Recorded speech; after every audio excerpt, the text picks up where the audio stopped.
Chapter 41. Save What You Can. Money seemed to be needed everywhere. An up-and-coming esports club with few ways to monetize itself was hard to run unless you were born rich. If the base was in Jinling, the team still needed a vehicle. Even in rough early days, getting a Wuling Hongguang, the king of microvans, would cost at least 30 to 40,000 yuan. No, Jiang Ming shook his head. Regulations are regulations, but I can't demand full professional standards from a future esports club right now. He had to cut costs where he could and build up gradually. First, personnel. The club was still small. There was no need to hire everyone at once. Lin Shuiji, who would normally manage the club, could also act as team leader during matches. She was capable and hardworking. A sub-coach was essential, so they needed to recruit one. Starting from scratch, the best bet was to find someone from the high-rank passers-by pool. For logistics, they needed a cook, pay it a little more, and offer room and board so the cook could take care of the team's hygiene and meals. Venue cleanliness mattered most. Clothing needs could be solved by buying a washing machine. And they needed a driver, a role that could be combined with logistics management. When there were no matches, he could help the cook buy groceries and run errands. When they were traveling, he'd be the team's driver. Jiang Ming knew about the construction labor market Lin Shuiji had mentioned. Many people there were older, physically strong, used to getting up early to work on construction sites. If the requirements were basic life skills like cooking and driving, recruiting would be easy. Salaries and benefits would be very affordable, as Lin Shuiji had said. Unlike commercial enterprises, if the club could secure the players and head coach, the rest was relatively manageable. Jiang Ming even had an advantage others didn't. He could personally train the players. Then there are the player contracts, he muttered. The LPL was different from small internet cafe teams. Once you called yourself professional, player salaries had to reflect that. Jiang Ming sat at his computer, revised the numbers, and set a basic salary at 2,800 yuan with bonuses to be added later. It wasn't low when you considered that in 2013, before esports took off, only a handful of star players earned around 10,000. Many players earned pitifully low wages, 1 or 2,000, with late or missing payments and bosses who vanished. Some teams even paid prize money in instant noodles. NXG's advantage was that all the players were his trainees. There were no expensive stars to inflate the payroll. Contracts were thornier. His expression darkened, but in the end he couldn't bring himself to be as ruthless as the notorious Contract King clubs. He knew these kids could be transformed in a year. Their value would multiply. He decided on contracts of 2 to 3 years, with a minimum of 2 years and renewal priority, and signing would be voluntary. 2 years was a compromise, long enough to stabilize the team and develop players, short enough not to lock them in forever. It also left room for selling players as an operating strategy, a tactic WE's youth training model used to raise funds. Swish. From evening into the late night, Jiang Ming finally finished the development plan for NXG. The team base needed to be set up as soon as possible. That night, he didn't stream long. He apologized to his audience and cut the stream short to rest. The next morning, he was up at 4. When I'm successful one day, I'll have a real Versailles anecdote, he thought, stepping out into the pitch-black street and feeling a little sentimental. I'll tell them, have you seen Jinling at 4 in the morning? The idea made him smile despite the cold. His phone buzzed. Lin Jingyi's message. Jiangzong, I've arrived at the location, sent 5 minutes earlier. He hadn't expected his subordinate to be that prompt. After a short wait, he hailed a taxi and showed the driver the address. To Ander Gate, please. Ander Gate, the driver repeated, curiosity flickering in the rearview mirror. Going so early? Recruiting? Yes. Are you familiar with that area? Familiar? How could I not be? It's the biggest labor market in Jinling. Folks in my trade know it well. Jiang Ming brightened. Could you help me call out to people when we get there? I need 2 hires, a cook and a driver. I'll pay. Don't worry about pay. The driver waved him off. Everyone at Ander Gate makes a living selling their labor. It's already something if a young man like you comes here to offer them work. I started here myself. No need to give me money. Thank you, Jiang Ming said, feeling oddly moved. To these people, he was offering a steady livelihood. To him, They were honest, affordable labor. Jinling at 4 in the morning was wrapped in damp winter fog and bitterly cold. The taxi stopped near the Ander Gate sign, the dashboard's green light making his tired face look paler. He hadn't felt sleepy when he first woke up, but the cold and the early hour wore on him now. Still, the labor plaza to the right was already alive, people squatting on the concrete, hard hats and woven bags forming vague shapes under the streetlights. He stepped out and felt the raw, earthy smell of life from the plaza bite at his nose. Around the streetlights, hands hardened and cracked from years of labor held out wrinkled, barely filled resumes or gripped paint-chipped thermos cups that exhaled faint steam into the cold December air. Nearby, a few breakfast carts sold food, but most people nibbled a bun they'd brought themselves and washed it down with warm tea from their flasks.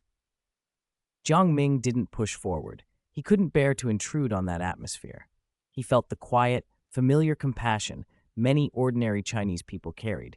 Even if you weren't well off yourself, you couldn't stand to see others suffer. Chapter 42. The team's new base. Compared with Lin Shuiji's scattershot way of asking around, the taxi driver clearly had more experience. Before they got out of the car, he fished a pack of Hongtashan cigarettes from his pocket and strolled to a corner where an old man was half squatting, eating a sifantuan wrapped in newspaper. Grease had soaked the yellowed copy of the Yangtze Evening News, whose headlines still touted Mo Yan's Nobel Prize from the year before. "Brother," the driver called, "can you help me find someone who can drive an Iveco?" Iveco, the familiar large passenger van. He opened the pack and offered 2 cigarettes. The old man slipped one behind his ear with practiced ease, lit the other, and took a drag. "A driver and a cook. All right." The old man struggled up. It had obviously been a long sit, but having accepted the cigarette, he didn't hesitate. "Hey, over here!" he shouted. He was a little far away, but soon the street sprang to life. Women in rubber-soled shoes were the first to gather, their cheeks chapped and red from cheap scarves. "Young man, what about her? She used to cook big meals for people in Puko for years. She's got a health certificate, too." The old man led a pleasantly plump woman toward them. She fished a plastic-sleeved health certificate from a faux leather pouch. The sleeve's edges were curled, and the blue photo background had faded to a grayish white. Jiang Ming chatted with her for a few minutes and felt the sincerity in her words, so he didn't refuse. "No problem. We'll sign a contract with you, Auntie, later." "Oh, wonderful. Do we start today?" she asked. "Not today," Jiang Ming said, "but you'll need to start by this weekend at the latest. Don't worry, your pay will be calculated from the day the contract is signed. Keep your phone on. I'll call you." Dawn found Lin Shuiji arriving with 2 resumes in hand. "Drivers are hard to find," she reported. "A lot of people only know how to drive tractors, and some who can handle a van don't have the right license." "That's normal," Jiang Ming said. "People with licenses usually don't need to wake up early and look for work in places like this. There are only 2 suitable candidates. Here's their information. I think the second one's a better age. Then let's take the second one." Jiang Ming wasn't fussy. "Could you run across to that little shop and buy me 2 packs of yuhuashi?" he added. "Yuhuashi?" Lin Jingyi, who had been standing nearby, looked puzzled. Her junior, Shuiji, didn't smoke. Still, Shuiji didn't ask questions and went to the shop. Jiang Ming wasn't buying cigarettes for himself. The old man who'd helped them hadn't taken any payment, and although Jiang Ming had covered the cost of getting out here and checking the rental, a small gift of thanks felt appropriate. With that settled, the club's 2 logistics staff were hired. Aunt Deng, the cook, would earn 3,600 a month, including room and board, and would also be responsible for the team's hygiene and the players' food. Master Zhao would take logistics duties and driving for 3,200 a month, also including room and board. He'd handle deliveries and security. At 8 o'clock, after briefing the 2 logistics staff over a quick breakfast, Jiang Ming and Lin Jingyi drove out to view the rental property they'd arranged to see. From Jinling to Taikang was roughly 200 kilometers, so Jiang Ming had insisted the team base be as centrally located as possible. The first LPL venue had been set in Taikang, Suzhou. No matter what, they couldn't avoid long drives for matches. Even if they drove themselves, several hundred kilometers would still take 2 or 3 hours. We're here. The driver pulled the handbrake and pointed to a row of plane trees. Behind them sat a cream-colored 3-story house. Jiang Ming glanced up. The balcony's wrought iron railing was draped in vines, and the whole place looked like an old defense tower in a game, mossy and overgrown. It had that slightly shabby, last-century feel, but compared to the basement where the players were currently crammed, a detached 3-story building felt like paradise. "Where's the landlord?" Lin Jingyi asked. "The key's in the lock. The landlord is an uncle of a junior at our institute. He told us to just contact that junior once we'd decided." An uncle of a junior. Jiang Ming was momentarily speechless. Connections made things easier, as the old saying went. Lin Jingyi took the key and pushed open the iron gate. The view opened up. "This isn't bad," she said. The first floor was spacious, easily over 100 square meters. The existing partitions could be repurposed. "We can make a few sections," Jiang Ming said. "Put the training room on the west side, partition the east for the kitchen, and use the rest for a laundry or storage." "Let's go up and look at the second floor," Lin Jingyi suggested. They climbed the terrazzo stairs, still patterned in that dark red style from decades ago. The arched window on the second floor had a hairline crack that sent rainbow light scattering in the morning. The paint peeled in places and dark brown mold peeked from the corners. It was clear some work would be needed. "We can have Aunt Deng clean it this afternoon," Lin Jingyi said. "Good." With wages promised, giving orders felt easier. They walked through the second floor and measured as they went. 4 rooms up here," Jiang Ming noted. "If we get bunk beds, 1 or 2 rooms will be enough for the players for now. Master Zhou and Aunt Deng can each have a room, and we'll still have one spare." Jiang Ming ran a hand along the floor. "These floors will need work." Lin Jingyi understood immediately. "I'll ask around the group. The renovation company we used at the entrepreneurship park is pretty expensive. If that doesn't work, I'll talk to the institute's logistics folks. They know contractors." "No need to overdo it," Jiang Ming said with a smile. "We're not living here forever.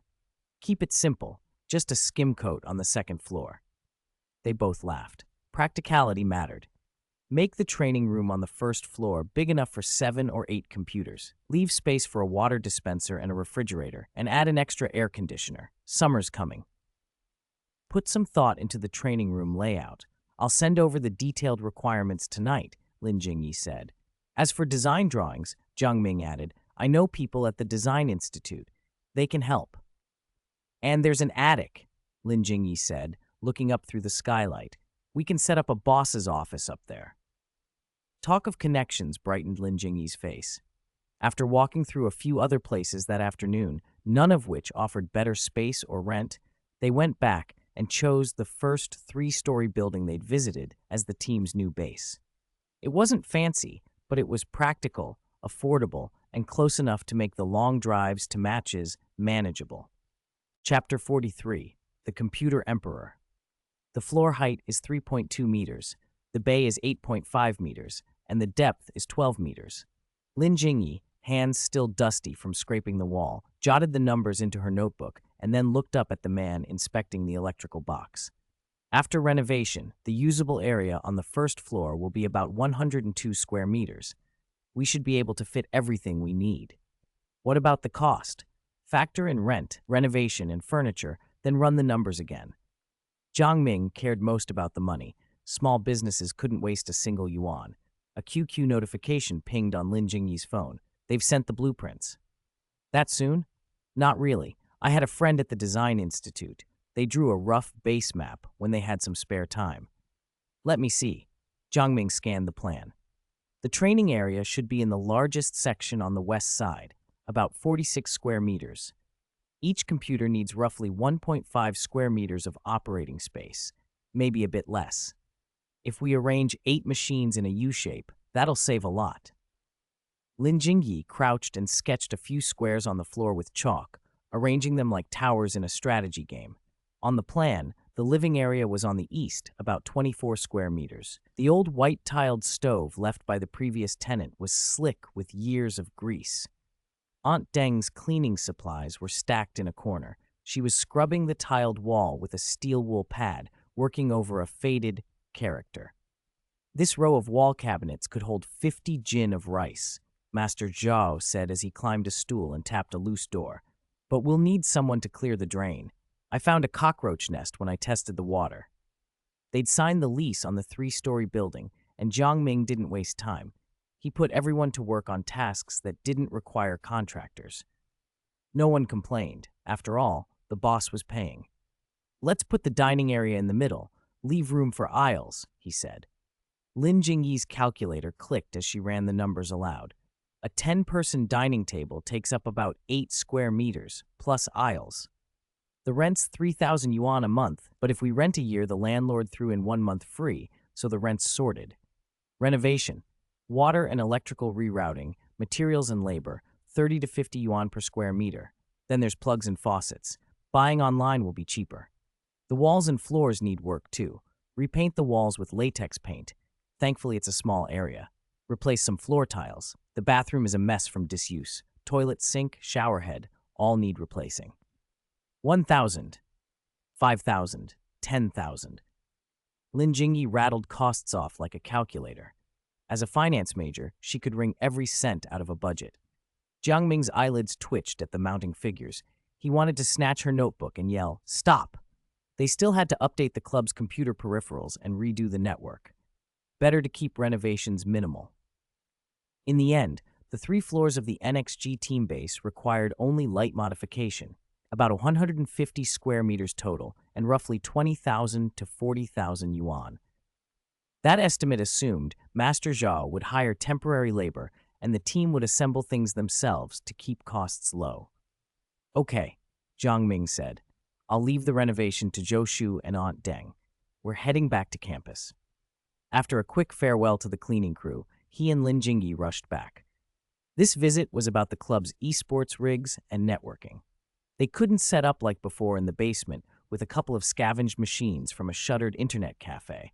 This time, it needed to be competitive. High specs could wait until they secured investors in S4. For now, they had to balance performance and realism. They arrived at Jinling University, student dormitory 103. Lin Sheiji knocked on the door with nervous energy. On the other side was a student with a messy, bird's nest haircut, clearly a computer whiz. So what you're asking for is competition-level stability, high refresh rates, low latency, minimal key conflicts between mouse and keyboard, and the ability to run the game and background programs smoothly while streaming, he recited. Yes, Lin Jingyi and Jiang Ming answered in unison. And your budget's tight? Yes, yes? Jiang Ming felt a little thrill. He could afford high-spec machines if need be, but equipment at official LPL venues in 2013 was fairly average. If the team trained on something too premium, it could backfire at matches. Esports hardware also upgraded fast. Upgrades could wait for next year. The computer expert didn't flinch at their constraints. Instead, he nodded and said, "Wait." He took a pen and began writing. "I'll put together a build for you. You play League of Legends, right? It's well optimized and not very demanding. The CPU doesn't need to be top-end. I'll keep the critical components at the professional minimum so you get consistent performance. For League, you need stable frame rates. Cut unnecessary high-end storage and monitor features. Some hardware can be second-hand or OEM." Jiang Ming barely suppressed a snort. Suggesting second-hand parts in front of prospective club members felt unconventional. A few minutes later, the student finished, tapped the paper, and handed them a neat A4 list. "Get components to these specs," he said. "Each unit will cost about 3,600 to 4,500 yuan. Invest in a good network to reduce latency. If you can, get a backup provider. Stability is everything.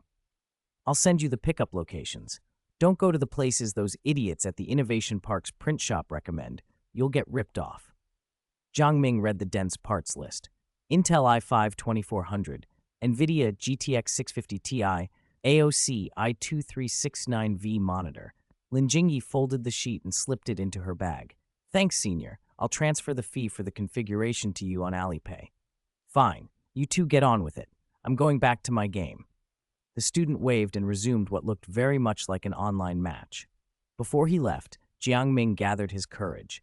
"Senior, Would you consider a part-time role as our esports equipment maintenance and management specialist? The NXG Esports Club you're setting up? He glanced up briefly, clearly familiar with their recent activities. General maintenance isn't hard. Anyone can do basic fixes. If you run into trouble, come find me. I'll charge per visit. He turned back to his monitor. As he bent over, Jiang Ming noticed the student ID hanging from a lanyard on the desk and read the name on it. Chapter 44. Traffic diversion days passed, and NXG's preparations for entering the LPL moved forward step by step. In the server qualifiers, the team extended its unbeaten streak, crushing even Hawaii Spider, a squad that had made the LPL main event in the original timeline, in a decisive fifth match. Hawaii Spider as a whole had never been a top-tier team. In the first timeline, it only briefly appeared in the LPL spring split before disbanding, leaving behind only White Crescent, who shifted from jungler to coach. Yet NXG, 5 ordinary players who in S2 had only hovered around 2,100 points and whose natural talent wasn't outstanding, had reached a remarkably high standard. In the wild era of esports in 2013, players hungry to prove themselves were simply ferocious. Given a sufficiently standardized and stable platform by Jiang Ming, the 5 of them unleashed astonishing self-discipline and latent potential. Hard work beating talent mattered, and NXG's league-leading training methods were crucial, but so was the players' willingness to sweat for it. Jiang Ming watched the team's effort closely. Beyond formally revising their contracts once they officially joined the LPL, he had already arranged a cook for the team. It would still take time to move into the new club, but compared with other internet cafe teams still eating instant noodles, NXG's meals, meat at every meal and plenty of food, put their treatment near the top of the low-L scene. The team itself didn't consume much of his energy. It was the miscellaneous, first-time tasks of setting up a club that wore him out. Lin Jingyi was busy running her online store, so many responsibilities fell to him. With the site selection, decoration, and procurement of internal facilities basically settled, the next steps were registering the Esports Club company, clarifying the equity structure, and drafting contract templates, so they could submit the necessary materials to Tencent Sports and the LPL Alliance after securing an LPL slot at the end of preseason. The paperwork, team registration, qualification certifications, player contracts, base certifications, turned out to be straightforward with help from the university's faculty. Later issues, like the League Guarantee Fund, were also not a major problem. Due to the traffic generated by their successful live streams, YY Platform not only promptly transferred prize money and sponsorship fees, but even added a substantial sum on top of the original amount. On top of that, perhaps because Jiang Ming's online shop had become a major wholesale client for Yuchen Foods' dried meat floss bread, and he had effectively acted as a promotional ambassador, Yuchen Foods' manager proactively approached him and offered to be NXG's second sponsor. A few days earlier, after registering the club, Jiang Ming's first major move had been to rename his JM online store and place it under NXG Electronic Sports Club, making it the first peripheral extension in his esports business chain. He added the NXG prefix to every social account, Weibo, YY, QQ fan groups, everything he'd built over a year. He was using his already successful high-traffic personal IP to feed the new esports club. To outsiders, this major YY streamer and rising business prodigy from Jinling University seemed to be digging his own grave. Some thought he'd gone mad. But there was no alternative. Before the team attracted results and attention, this was the only way Jiang Ming could help it grow. On the weekend, the still under renovation NXG Club welcomed its first important visitors, the Dean of Jinling University's College of Economics and Management, and several faculty members. Not bad, small, but it has all the vital organs. Your standardization and professionalism aren't just empty words, one professor said. The 3-story building wasn't large. They toured everything in about 15 minutes. Then the professors, informed, exchanged satisfied smiles. A management professor stepped forward and, addressing Yukun, gave Jiang Ming a thumbs up. Esports, this little club really opened our eyes. You've got professional training, standardized time management, even a pre-established coaching staff, and logistics are well thought out, another added, scanning the club's management rules and the players' daily schedules posted on the walls. The faculty nodded in contemplation. Esports competition is, in some ways, an evolution of traditional games. We just added competitiveness to them over time. With the spread of national networks and advancing technology, it's foreseeable that for young people, interaction in virtual game worlds will far exceed interaction in the real world. Jiang Ming and Lin Jingyi moved behind the group, answering questions when asked. Yu Kun, more concerned than the others, pressed the real issue. Xiao Jiang, how do you plan to solve the biggest problem, connecting the esports industry with commercialization? He worried for his student. He knew better than anyone how little direct support the school could provide, and in the current uncertain domestic climate, running an esports club of this scale wasn't solved by simply copying foreign models. Jiang Ming thanked him and answered directly. Thank you for your concern, teacher. NXG's operations will still require significant investment, but my personal capital is enough to sustain it for now. He needed the college's backing, at least in spirit, so he outlined what NXG had already achieved. In addition to sponsorships from YY Live and Yuchen Food, he emphasized his plan to integrate NXG Electronic Sports Club with his online store brand. He couldn't ask the school to bear the cost for nothing. At this stage, I'm using personal traffic to build the esports brand, binding my previously JM-centric livestream and teaching video audience to NXG, he said frankly. Yes, I'll have to weaken the JM brand I worked so hard to build. It's a loss, but a necessary one in the early stages. Compared with other clubs starting from scratch, NXG is already far ahead.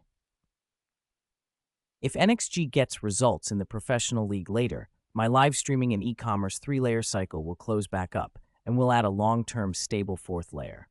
In the long run, the future of NXG Electronic Sports Club far outweighs whatever a streamer or content creator who rode the era's initial dividends can achieve alone.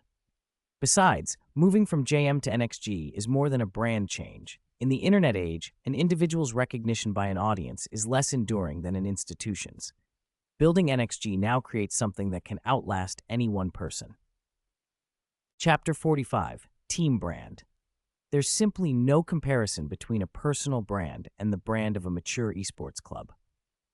Jiang Ming understood his own success better than anyone. JM had been incredibly lucky. He'd ridden the wave early, used his foresight to get ahead, and become the center of attention. But that trend wouldn't last forever. Whether as the #1 player on the national server, as a creator of League of Legends tutorials, or with his current streams drawing at least 100,000 viewers, all of it could be swept away by time. Hadn't he seen how many content creators and streamers who'd ridden the same wave in the previous life vanished as League of Legends evolved, competition stiffened, and the rules tightened? Some of those failures could be blamed on people who had limited education or a narrow outlook and grew complacent after a taste of success. But no one can guarantee they'll never fall out of favor with the audience. When the early wild dividends of esports dried up, how would a personal brand hold up against the deep pockets of future capital? Personal brands carried too many uncertainties. Even celebrities with massive traffic often failed when they tried to launch fashion labels. The list of flops was long. Corporate brands, by contrast, could survive with minimal cost because they had operating systems and structures behind them. So Jiang Ming had planned this move long before and wanted to make it early. While his momentum was still strong, he could draw in new players continuously. To the current audience, the difference was just the letters JM versus NXG. It was wise to know himself. He knew he couldn't replicate Faker's fame as a pro player in another region, so he might as well plan ahead, shifting from being a player in the game to helping set the rules of the game. His early actions, seemingly foolish financial support for NXG, were to him temporary. This situation wouldn't last long. NXG would repay him 100-fold, perhaps 1,000-fold. A simple comparison made his point. In 2013, an LPL slot was worth about 300,000 to 400,000 yuan. 4 years later, the same slot could be valued at 90 million yuan. That argument convinced Yu Kun. I'll go back and try to lock down more resources for you. If we're going to do it, we'll do it right. If we're stingy, people will probably laugh at us. The delegation from the School of Economics and Management stayed to learn about NXG's operating model, the professional management of esports players, and plans for future development. They left with Jiang Ming's ideas for a youth training system and first-hand data on club operations, satisfied with what they'd gathered. After seeing them off, Jiang Ming finally relaxed. He wasn't worried that the professors would leak anything or try to take over. To Jinling University's faculty, scholars twice his age, esports was interesting and promising, but far less important than the academic research and reputation the school could gain in a new field. For them, getting the department involved was the priority. Besides, did anyone really think those senior faculty only taught? Without outside backing, if he didn't want later capital to take everything after S3 success, sticking close to the university and its teachers was the right move. Beep, beep! A WeChat message from Lin Jingyi popped up. The first set of uniform designs for our team is ready. Want to see? That quick? After parting with his teachers, Jiang Ming opened his laptop in the freshly finished training room. Send it to my email. The original image will be clearer. He downloaded an attachment titled NXG Team Uniform Design Draft from his QQ email and opened it. Jiang Ming raised an eyebrow. The quality was unexpectedly good. On the other end of the line, Lin Jingyi guessed he'd seen it and typed excitedly. How is it? The design genius I invited from the design department is really talented, right? She's only a freshman. A freshman? Jiang Ming was even more surprised. The outfit on his screen was already impressive enough to believe it came from an experienced student. Now to learn it was a freshman was astounding. Surprised, right? When this version arrived, my jaw dropped. There was no need for a second or third round of revisions. Boss, what do you think? Lin Jingyi pressed. Jiang Ming wanted, as a picky client, to say, let's revise it once or twice more, just to compare options. Instead, he found himself as captivated as Lin Jingyi. The draft matched his idea of an esports uniform perfectly. An inner shirt paired with long and short outer jackets that grabbed attention, a black and white palette with a touch of red that avoided cliches and kept the design sharp and refined. It felt modern and sophisticated, dramatically better than most LPL team kits from S3-era teams. He had to admit, some older designs like OMG's had been considered cool back then, but this felt like something else entirely. Confirmed. Pay the designer, get the original files, and have our merch manufacturer make a few samples to see how they look, Jiang Ming typed. If they come out well, we'll use them for upcoming matches. Okay, Lin Jingyi replied. Jiang Ming pushed for the new uniform because he wanted NXG to make a strong visual impression the moment they entered the LPL, something that would change the negative public image many had of esports players. If they nailed the first step and maintained solid performance, they could roll out seasonal merch through his online store. That was basic monetization in esports. Professional teams were still in an exploratory phase and hadn't focused on building player images like pop stars, then turning that traffic into merchandise. Even poorly designed team kits had been bought by fans in the past. A thoughtful, trendy lineup could sell even better. Also, Jiang Ming added, ask that freshman if she'd like a long-term collaboration, designing NXG's trend apparel. Compensation is negotiable. I'll talk to her. She's a hot commodity in the design department. I heard a senior professor already mentors her. If needed, we can approach the professor for help, Lin Jingyi said with a laugh. China didn't lack talent. It lacked platforms. Even a small county could produce famed generals under the right leader, and Jinling University recruited nationwide talent. With the uniform sorted, everything else was falling into place. Standing outside, looking up at the team base undergoing renovations, Jiang Ming smiled. Now all that's needed is the super tailwind of the LPL Professional League. From here on, the balance between matches and daily life would be adjusted, basically a 4-4-2 split. For an author writing about esports, daily life scenes were actually the hardest to write. Chapter 46. The opponent for the final selection match, December 25, 2012, Jinling City, in the NXG team's underground training room. For once, Jiang Ming took the mid-lane chair himself. Yihan, the team's regular mid-laner, had pulled up a stool behind everyone and sat out as a spectator. The LPL preseason server hegemony tournament had paired NXG against PE Team for the final match. Facing a team that had splintered from WE and gone on to win runner-up and champion titles in the LPL spring and summer splits in Jiang Ming's previous life, he didn't sit back and watch. He stepped into the game personally to test NXG's real strength and see where they stood. PE Team's roster read like a who's who. Leader Xiao Xiao, top laner Aluka, mid laner Van, jungler Ziv, bot laner Devil, support Sheikah, and a data analyst, Cece. Yes, by 2013, some professional teams already had analysts. Regardless of Sissy's personal skill, having an analyst meant PE Team was a step ahead. Picks and bans weren't left entirely to gut feeling or individual preference. Many of PE's players were familiar names.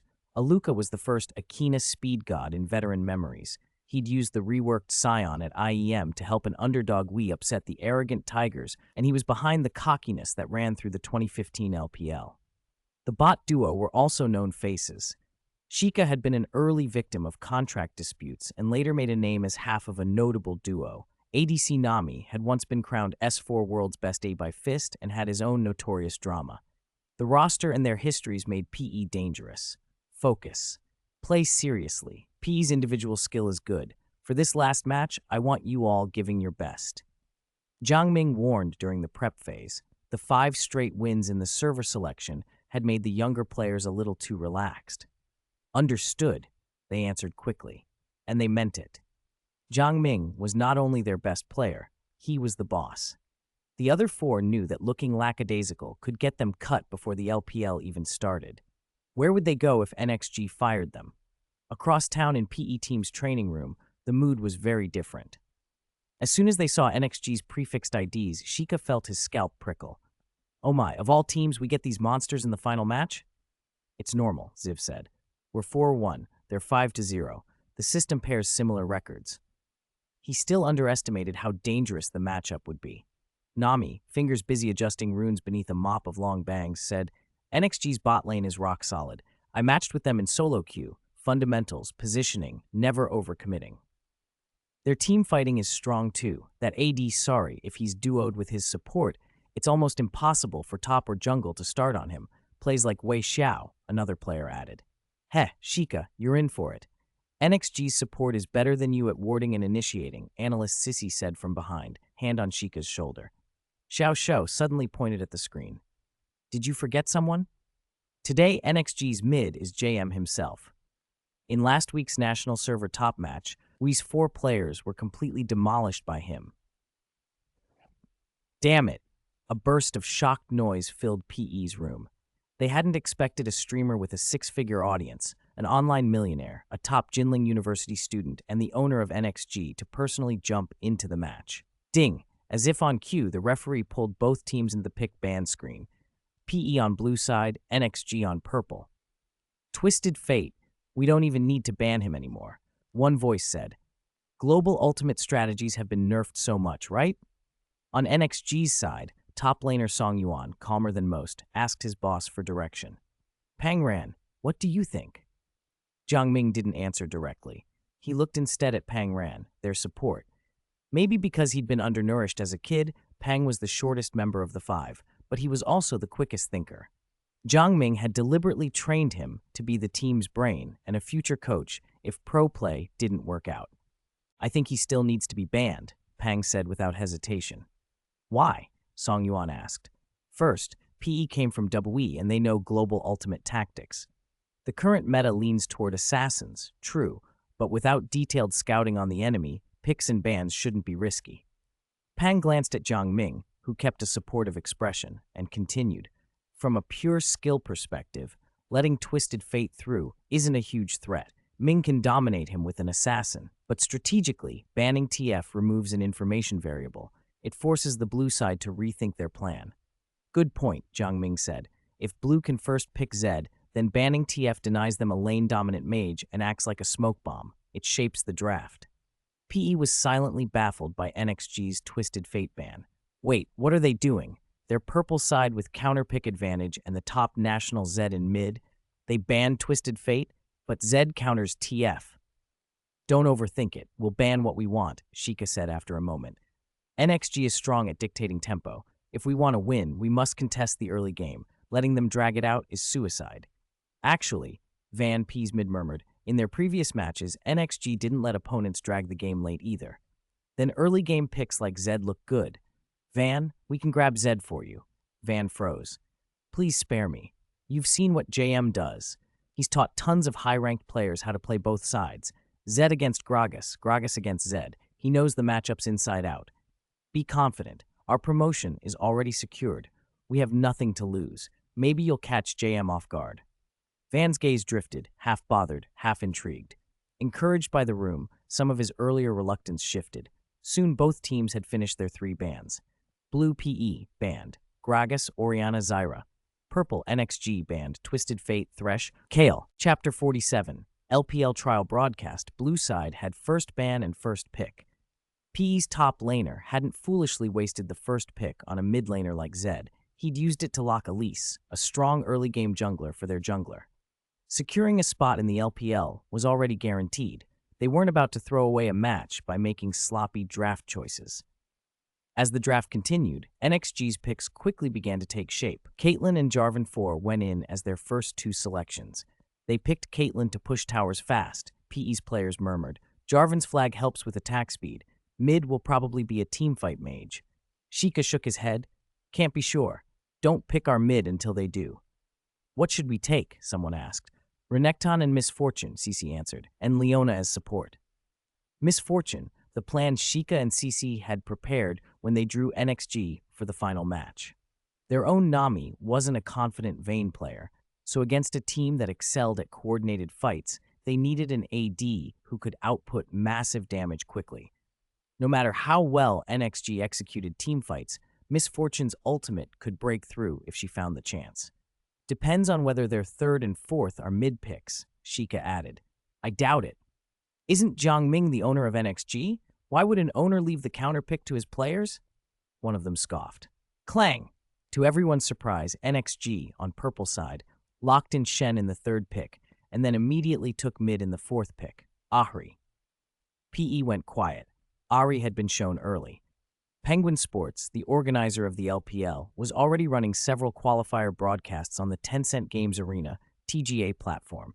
With YY platform aggressively promoting Jiang Ming's national ladder climb and Penguin's own push for League of Legends as an esport, the game was exploding in popularity. The sight of Jiang Ming streaming and rising to the top of the ladder had grabbed the attention of Penguin executives. Here was a young player who combined high-level play, popular tutorial videos, and an entrepreneurial move into creating a pro team. That blend convinced Penguin to test a live broadcast of the new LPL Pro matches. An early trial broadcast had obvious benefits. It would warm up audiences for the pro circuit and surface any production issues to be fixed before the official launch.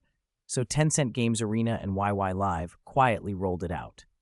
On the morning of the 25th, a new special page went live on both platforms' homepages. League of Legends Professional League is here, preseason qualifiers underway.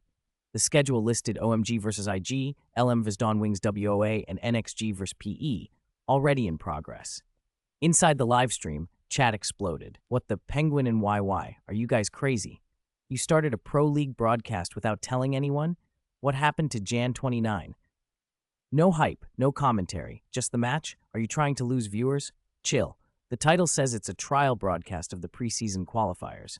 If I hadn't checked, I'd have missed it entirely. Wait, NXG's match has already started. Penguin, why did the last match on the schedule start first? Viewers who clicked in saw the draft screen and felt electrified. This was a real trial broadcast, raw, live, and unannounced. As the chat scrolled, more comments poured in. Wow, Jiang Ming is actually playing himself. Is NXG really 5-0? No losses. Earlier we joked he was wasting money making a team, but that record looks serious. Jiang Ming is the owner. Why is he playing? Shouldn't he be streaming instead of going pro? Blue didn't ban Zed. I want to see Jiang Ming's shadow order again. Quick, tell my brother. This is probably Jiang Ming's first pro match. He can't miss it. Why pick Ahri? I wanted to see Zed. Zed's aesthetic versus Ahri's. Both are pretty. Jiang Ming, learn all the Ahri tricks for us. Penguin had told the teams in advance that the last 2 rounds would be trial broadcast. They hadn't given exact times. Jiangming and NXG hadn't known their game was already live. Back in the PE lobby, shoutcasting excitement and impatience reached a fever pitch. Wow, they picked Ari that early. Van, what are you waiting for? Pick Zed. Zed, one teammate urged. Brother, if you don't pick Zed, I'll look down on you. Zed into Ari is practically a guaranteed win, another chimed in.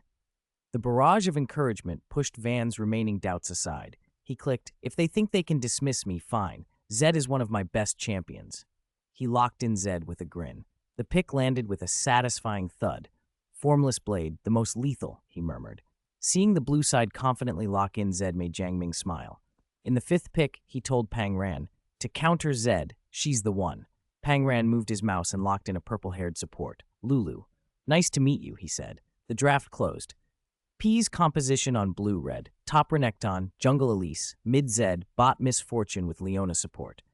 NXG on purple fielded, top Shen, jungle Jarvan 4, mid Ari, bot Caitlyn with Lulu.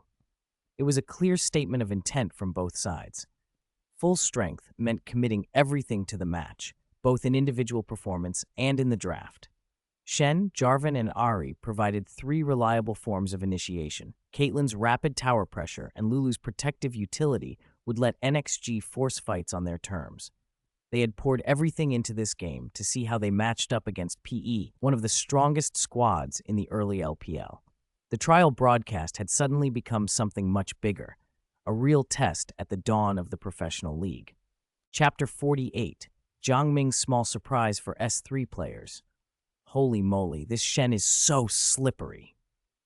During the PE vs NXG match, Aluka in the top lane couldn't help but exclaim. In the early game, Renekton should have bullied Shen, but the matchup felt inverted. At levels 1 and 2, Renekton simply couldn't do damage or control Shen. Every trade left him worse off. Aluka had hoped to cue the minions to hit level 2 faster, delay learning E, and then use a Fury-empowered W to chunk Shen, calling the Spider Jungler in for a tower dive.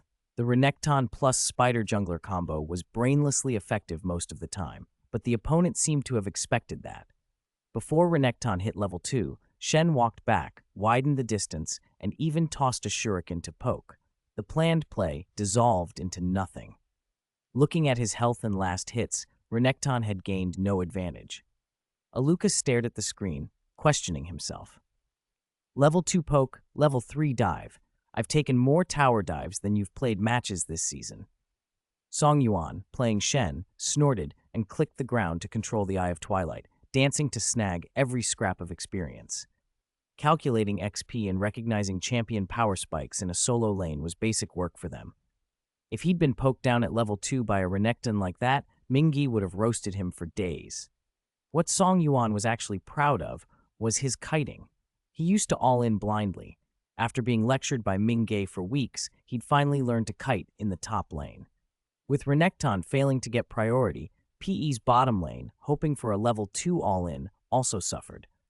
At level 2, Sika's Leona tried to combo, using the quickness and E Zenith Blade targeted Caitlyn, but the opposing support reacted instantly and hit W the second Leona closed in, preventing Leona from following with Q. Caitlyn used E to create space and started auto-attacking, forcing Nami and Misfortune to burn their heals. Most ADCs in S3 took barrier. This match used that setting for plot reasons. Nami frowned. Their reaction time is insane. It's like they're hacking. This is a professional match. Where would hacks come from? Sika said. Feels more like they predicted I'd put the quickness E Caitlyn. Sigh. It's useless to overthink. I don't have the quickness, so our bot is just going to get torn apart. Can Ziv gank? P's jungler was in a bind. Top Renekton and his spider jungler synced well. Bottom was getting bullied after the failed engage and badly needed a gank. And mid, well, every lane wanted attention. He couldn't be everywhere. Sheikah flicked his camera to mid and found Zed barely clinging to half health under his turret, while a healthy Ari hovered at 3/4 HP. Bro, why are you shoved under tower already? Van's cheeks flushed. I got baited at level 2. In the early minutes, Jiangming used Ari's range to constantly harass. At 2 minutes 40, a WE combo connected, and Zed tried to use W to dash in for a Trade Shadow Q swap that would set up an easy gank, but it was seen through. The instant his W landed, Ari hit him with E. Orb of Deception, Foxfire, and Minion Aggro finished him off. He boiled through potions and sat at half health. Holy crap, save me. Before Van could finish explaining, bad news came from PE's jungle. At just over 3 minutes, the spider jungler had tried to contest with Jarvan 4. But lane priority flipped. After Jiang Ming seized mid, NXG's Jarvan 4 invaded the spider jungler's jungle and bumped into him at the F4 camp.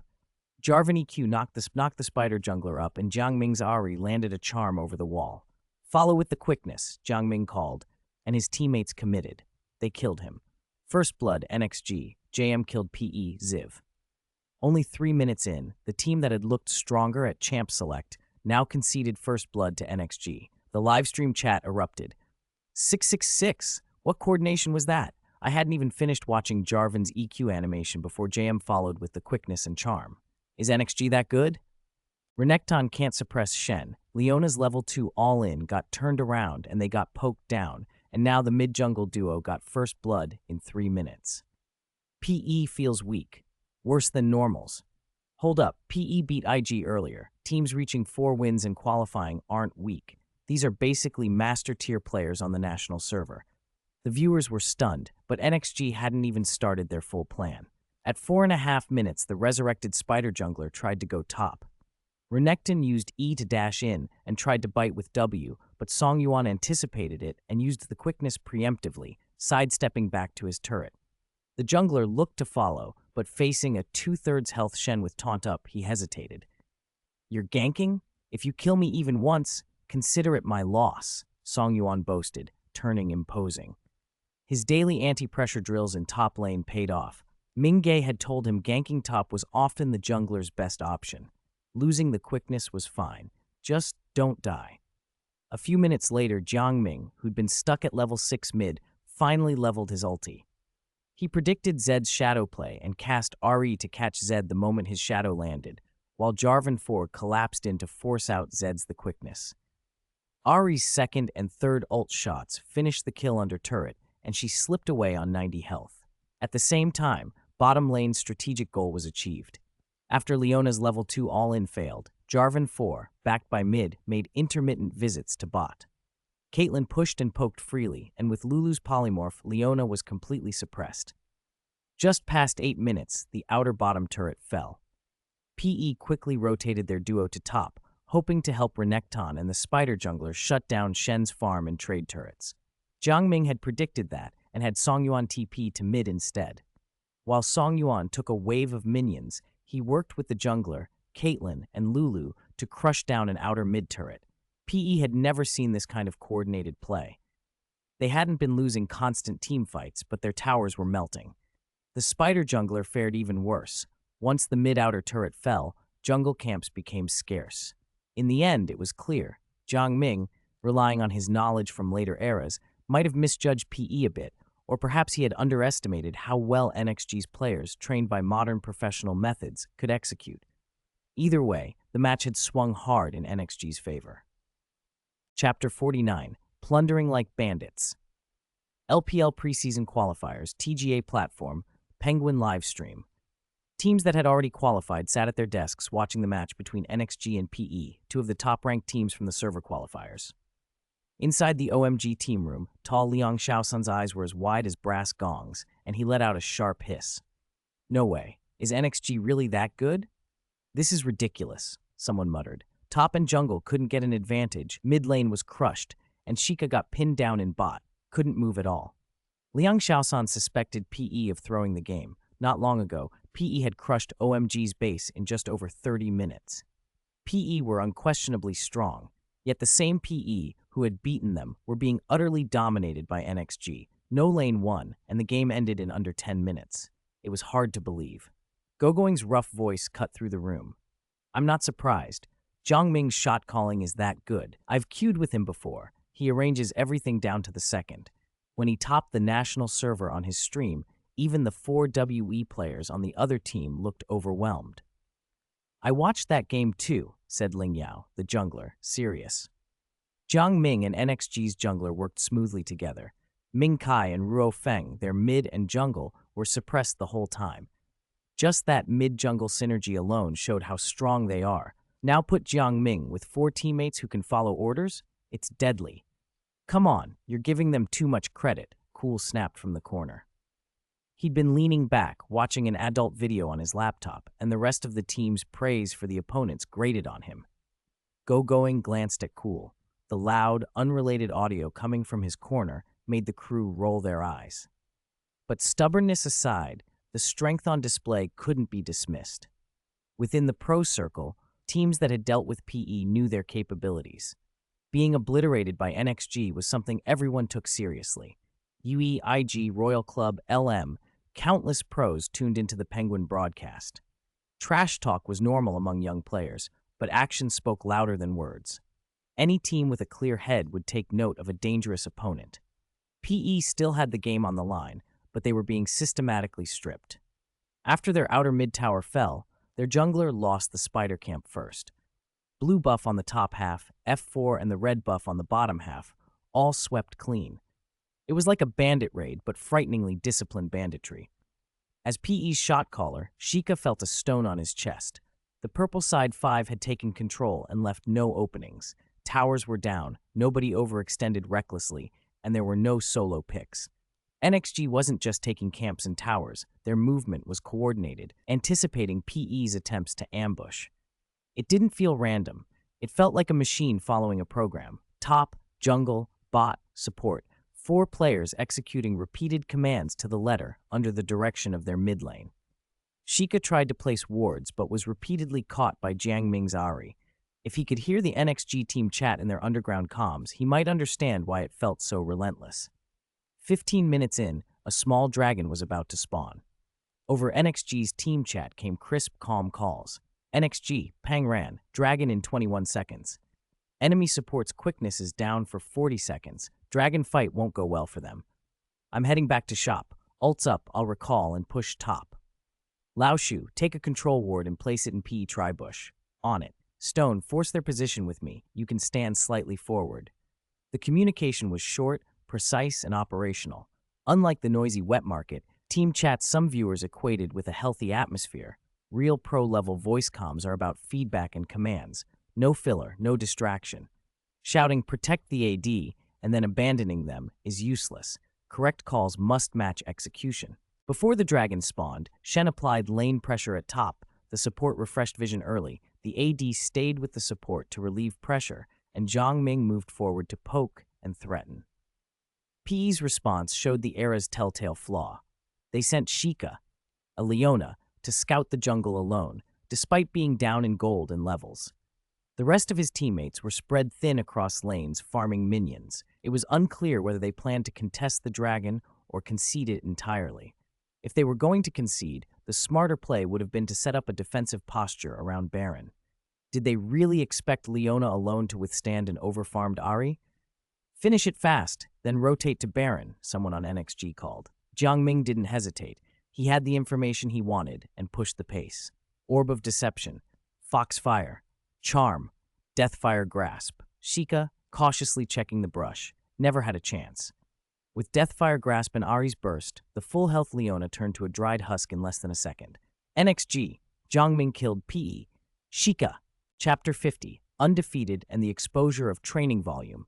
As the saying goes, boast before the match, curse during the match, and fall silent after. Right now, 5 young men from Team PE, red-faced and speechless, embodied that proverb perfectly. Van, the mid laner, stared blankly at his screen. He was playing Zed, a champion famed for last hitting, yet he kept missing minion kills as if his hands didn't belong to him. He'd been solo killed by Ahri in lane, repeatedly shut down by Lulu's polymorph in teamfights, and his one dignified option, split pushing, had only ended with him crooning a defeated line about being conquered because he couldn't dent a tank-stacked senior. Just like this, conquered by you, he muttered under his breath. It wasn't only Van. Up top, Aluka's Renekton was treated like a toy in teamfights. NXG's composition kited him back and forth so fluidly he couldn't get near the enemy Caitlyn. Bottom lane was even worse. Nami and Sheikah would die on sight whenever they were isolated, collapsing instantly under the threat of Ahri and Jarvan 4. Sheikah, the one responsible for wards, had developed a Pavlovian response to the hiss of Ignite through his headset. It made his hands shake with stress. The jungler, Ziv, had it the worst of all. Since the 10-minute mark, it had felt like jungle camp simply stopped respawning. He joked weakly that he now wanted to leave the base just to see if his brand new bicycle still had wheels, or to sleep with the lights on in case a Damashian Garen popped out from under the covers. At 21:10, PE was wiped inside the Baron pit after a decisive ambush by NXG. With Jarvan 4 and Caitlyn still alive, Jiang Ming, JM, judged there was no time to take Baron himself. The purple side didn't bother with Nashor. They pushed straight down mid and crushed PE's base. When the Nexus exploded in a dazzling display, the 5 PE players sagged back in their chairs and let out a collective, hollow sigh. They were nearly driven into silence. Penguin's trial broadcast for LPL tryouts had been streaming the whole match live, even though the channel quickly switched to other coverage the moment NXG finished PE. The shockwaves of that match kept reverberating through the League of Legends community. "Are you sure NXG wasn't playing against bots?" one viewer wrote. "My god, 21-2. Even I, a diamond smurf playing on gold, wouldn't pull that off." Did Penguin accidentally stream a ranked game? That looked like JM queuing up with top-tier players in solo queue, not a professional tryout. Don't lie to yourself. PE isn't some random squad. They're one of the top 3 teams in these tryouts. Then what the hell happened? PE was steamrolled the entire time. Maybe JM and NXG are just on a different level. Watching the game, I have to agree. It wasn't that PE's mechanics were bad. There's a real gap in team fighting, understanding, and coordination. I'm Diamond 2 on Server 1, screenshot attached. I once queued with all 5 PE players and got absolutely wrecked. Didn't expect the same thing to happen on a professional stage. This NXG team is absurdly good. So in solo queue, JM teaches us how to play, and in pro games, he's still teaching pros how to play.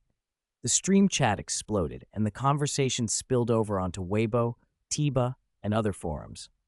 Penguin hadn't expected a tryout broadcast to collide with NXG's decision to go all out, but the timing could not have been better. 21-2. The scoreline hit like a spotlight. Add to that Jiang Ming's reputation. His live streams had taken him to the top of the national ladder, and the phrase "national servers #1" started trending next to an unbeatable professional team. The result, Penguin's long-planned push for esports publicity lit up overnight. Hashtags proliferated. Professional tryouts undefeated NXG. Playing against challengers feels like playing bots. How good is JM? NXG like a military unit?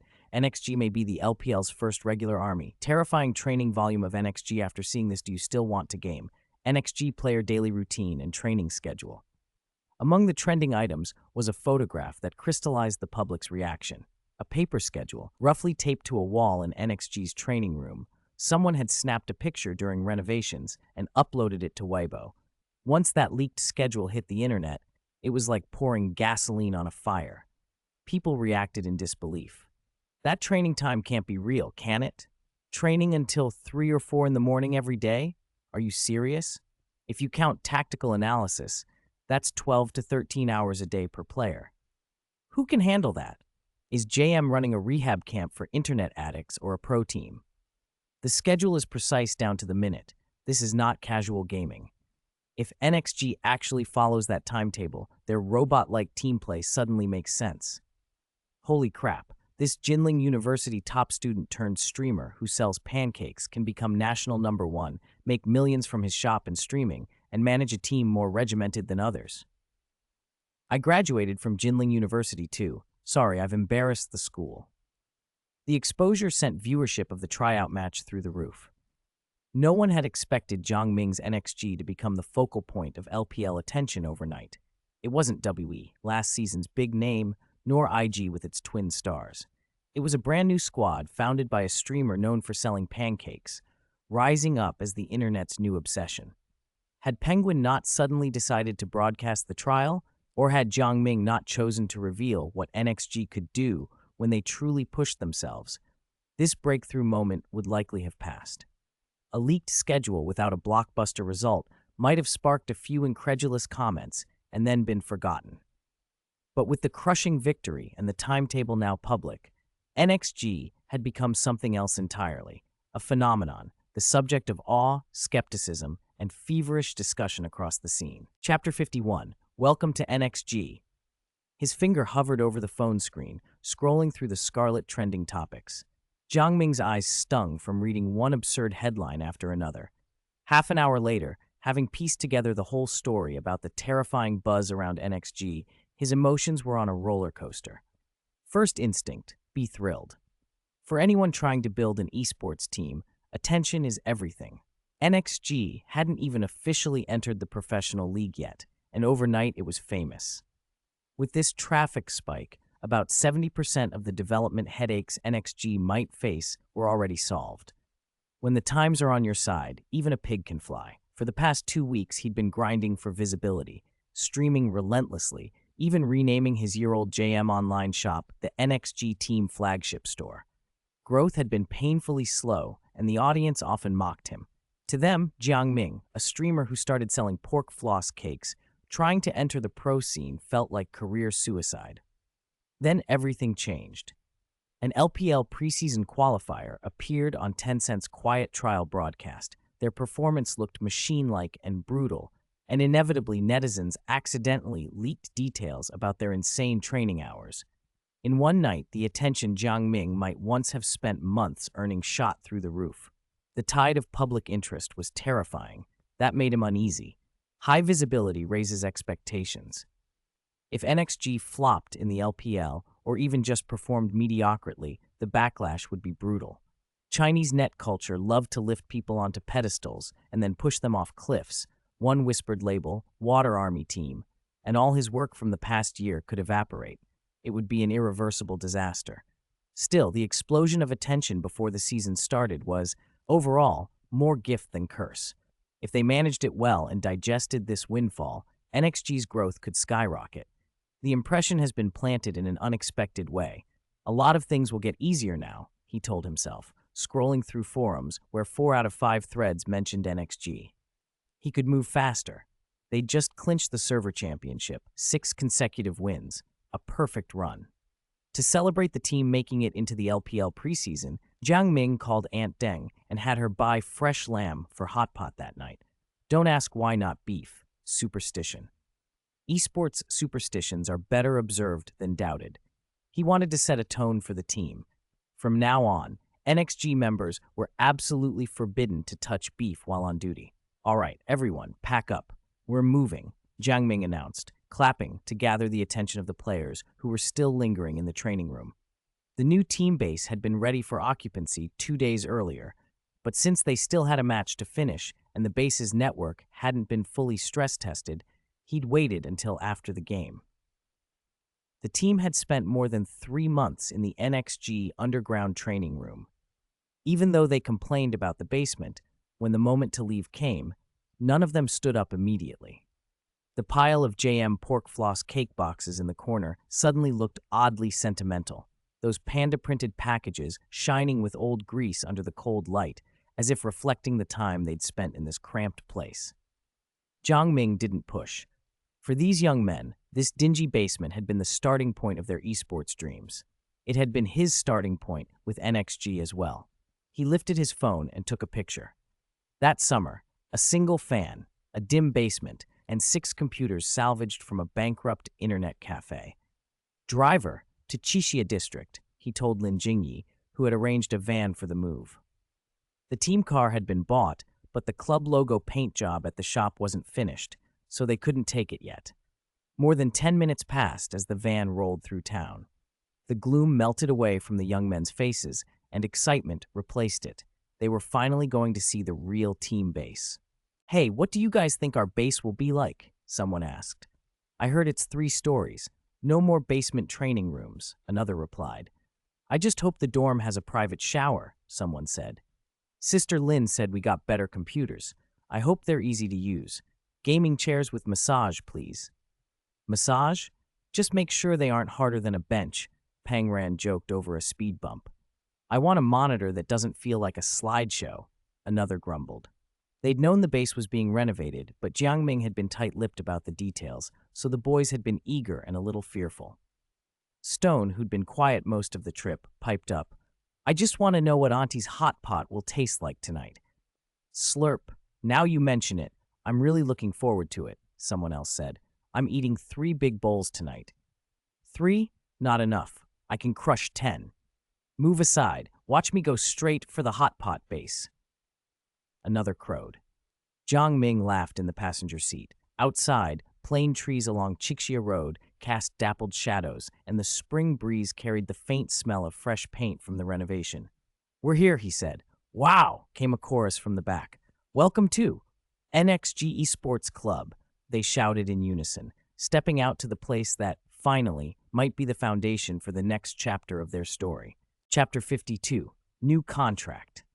Listening to the exclamations from the team at home, Jiang Ming's grin widened until it hurt. The group of design school guys who loved putting on a show had somehow nailed the essence of esports. They'd taken every element he wanted and, with a few skilled renovation workers Zhou Shu hired from the local market, produced an effect that was more than the sum of its parts. The once dilapidated three-story building had been transformed into a sleek, modern esports base in shades of black, white, and gray.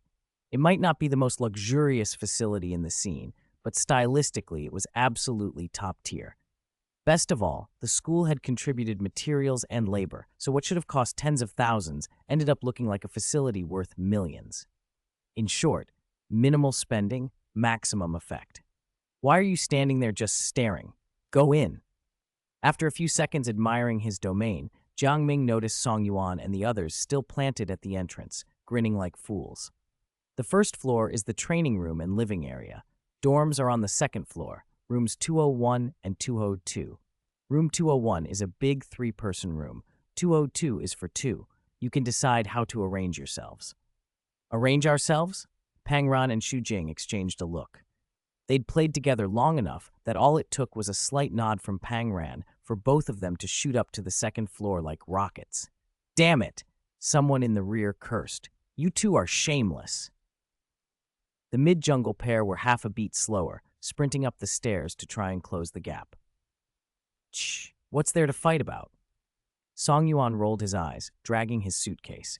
With the club's room configuration of one triple and one double, as the top laner, he'd never be able to claim a room alone. Better to let the mid-jungle bromance and the bottom lane couple sort the double room and just take the leftover spot in the big room. He wasn't jealous. How could a Sigma male top laner be sour that his teammates were pairing off? Despite the building's fashionable exterior, the interior was all about practicality.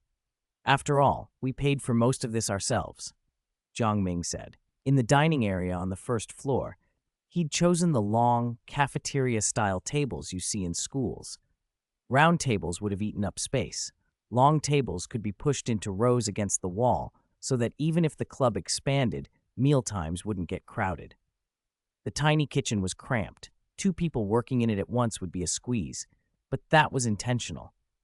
Every square meter on the first floor had been carved out in favor of a much larger training room because these young men would spend most of their time there. The lease also came with a spacious front parking area, ideal for morning training exercises. "Wow, this is awesome!" Song Yuan, who hadn't competed for rooms, was the first into the training room.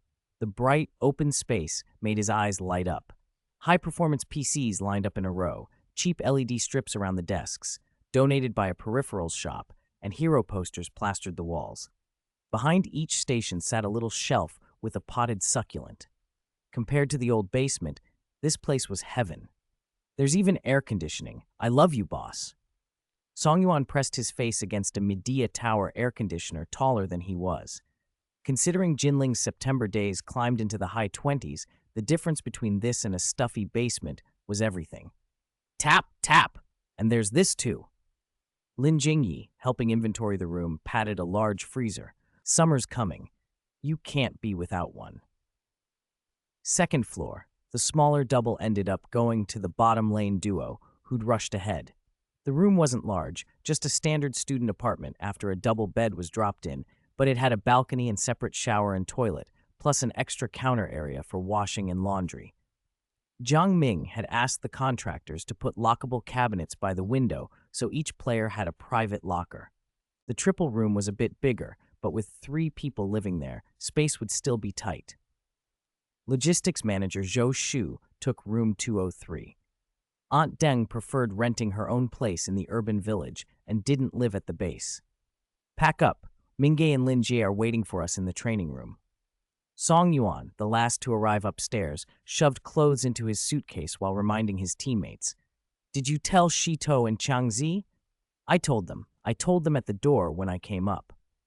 A few minutes later, all 5 NXG members stood in the training room in a neat line. Jiang Ming sat in the gaming chair at the head of the room. Lin Jingyi, acting as his assistant, stood to his right, holding a stack of white papers. Gulp. They'd suspected this was coming, but seeing the new contract in front of them still made their heads spin.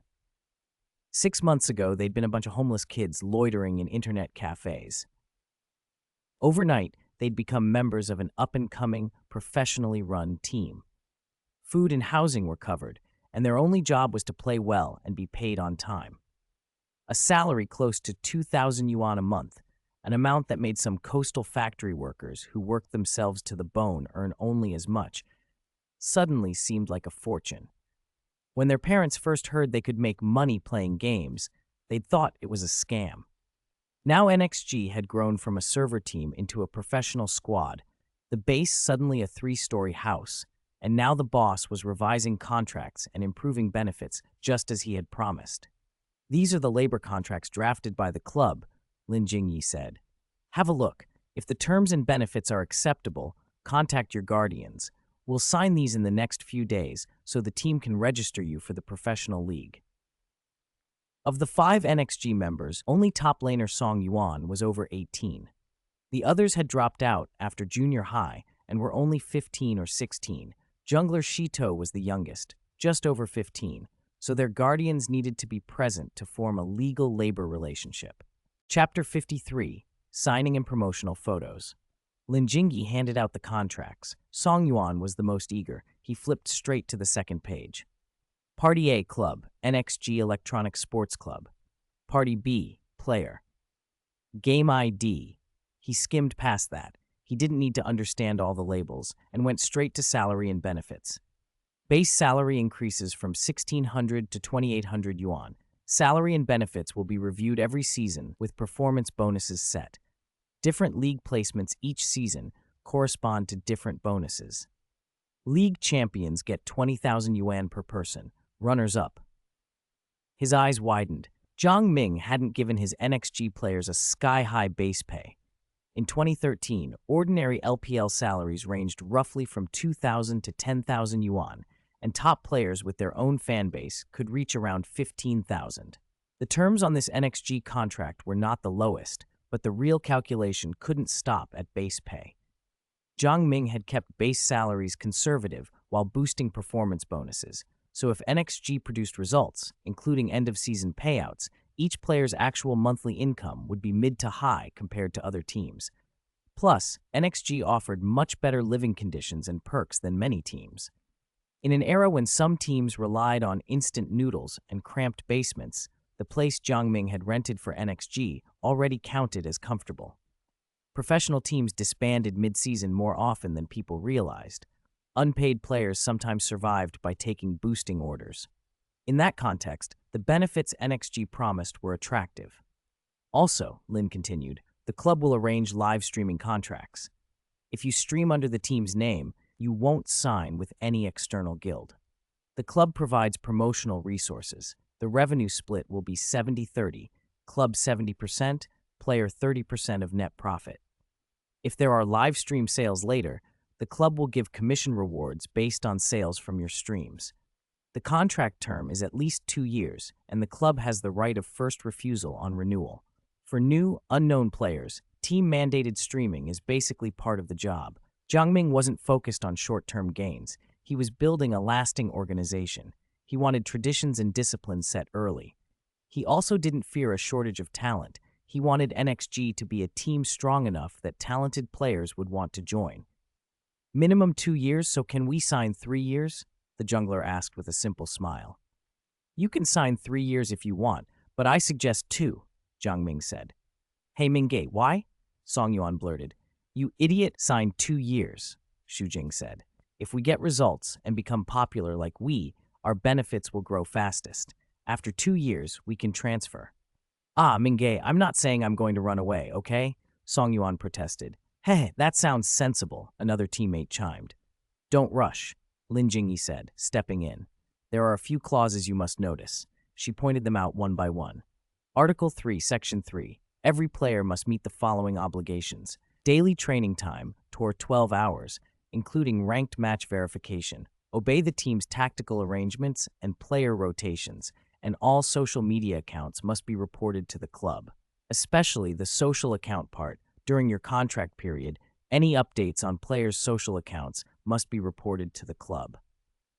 Article 4, Point 2. Business activities.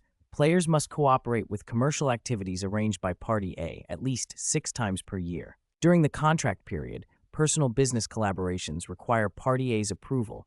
With a 70-30 split, Party A takes 70%. Article 5. Special clauses. Players must comply with all image management and health management arrangements made by the club. Finally, breach of contract liability. If a player terminates the contract early, they must pay a penalty of 2xxx yuan, and under the non-compete clause, they may not join any of the top 6 LPL teams within 1 year.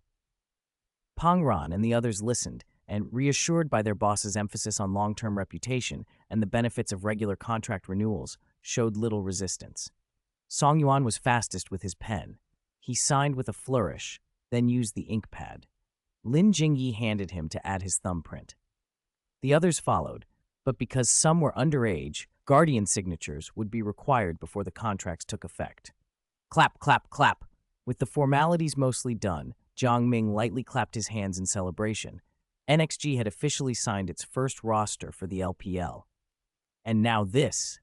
Lin Jingyi pulled a box from under the table. Ta-da! Our first set of team uniforms is here. Try them on. A utility knife sliced through the tape, and the rustle of plastic bags came as she pulled out 5 neatly folded sets. Black, white, and red were woven together in the design, echoing the look of the team base's exterior. NXG's logo was on the back, and sponsor logos, YY and Yuchen Ru Song Bing, Yuchen Meat Floss Cake, appeared on the front and the right shoulder. Holy cow, is it that cool? Top laner Song Yuan yelled, his Sichuan accent filling the training room. He stepped forward, grabbed a uniform, tore the plastic, and quickly put on the jacket. Each set had 3 pieces, a jacket, pants, and a long-sleeve t-shirt. Try them on and see if they fit. If not, we'll change them, Lin Jingyi said. Next, we need to take the team's promotional photos, and we can't do that without the uniforms. Everyone picked up the uniforms with their printed IDs and changed. The 5 players, each with a different build, made for a striking sight. Burly top laner Song Yuan contrasted sharply with the very slim support, Pang Ran. The jungler was the tallest, while the mid laner, a Chang, was the shortest. Xu Jing, a fairly average build and decent looks, struck a pose and asked, slightly vain, Hey, look at me in this uniform. Am I even more handsome now? Chapter 54. I'll just say a few words. Mingay, can we get a few more sets of team uniforms? Shi Zhenyu asked shyly, rubbing the back of his head after inspecting the kits from every angle. He liked them so much he thought he could wear them all year and never buy clothes again. You'll get more. What you have now are just samples. How are you supposed to wash and change with only 1 set? Jiang Ming replied with a smile. Putting real effort into the uniform design had already proven the right move. If the players hated the match kits and thought they were cheap, they wouldn't sell to fans by the hundreds or thousands. From the moment Jiang Ming set up the online store, he hadn't fallen into the trap some streamers did, selling junk as premium goods. He understood what really made money. Decent, well-designed team merchandise. A shirt that cost a few dozen yuan to make could be sold for hundreds or even thousands if it was made with good materials, thoughtful design, and the club's branding. Fans should feel they were getting value and be happy to pay for it. Today you have half a day off. Go out and stroll around the commercial street next door. Just be back before dinner, Jiang Ming said.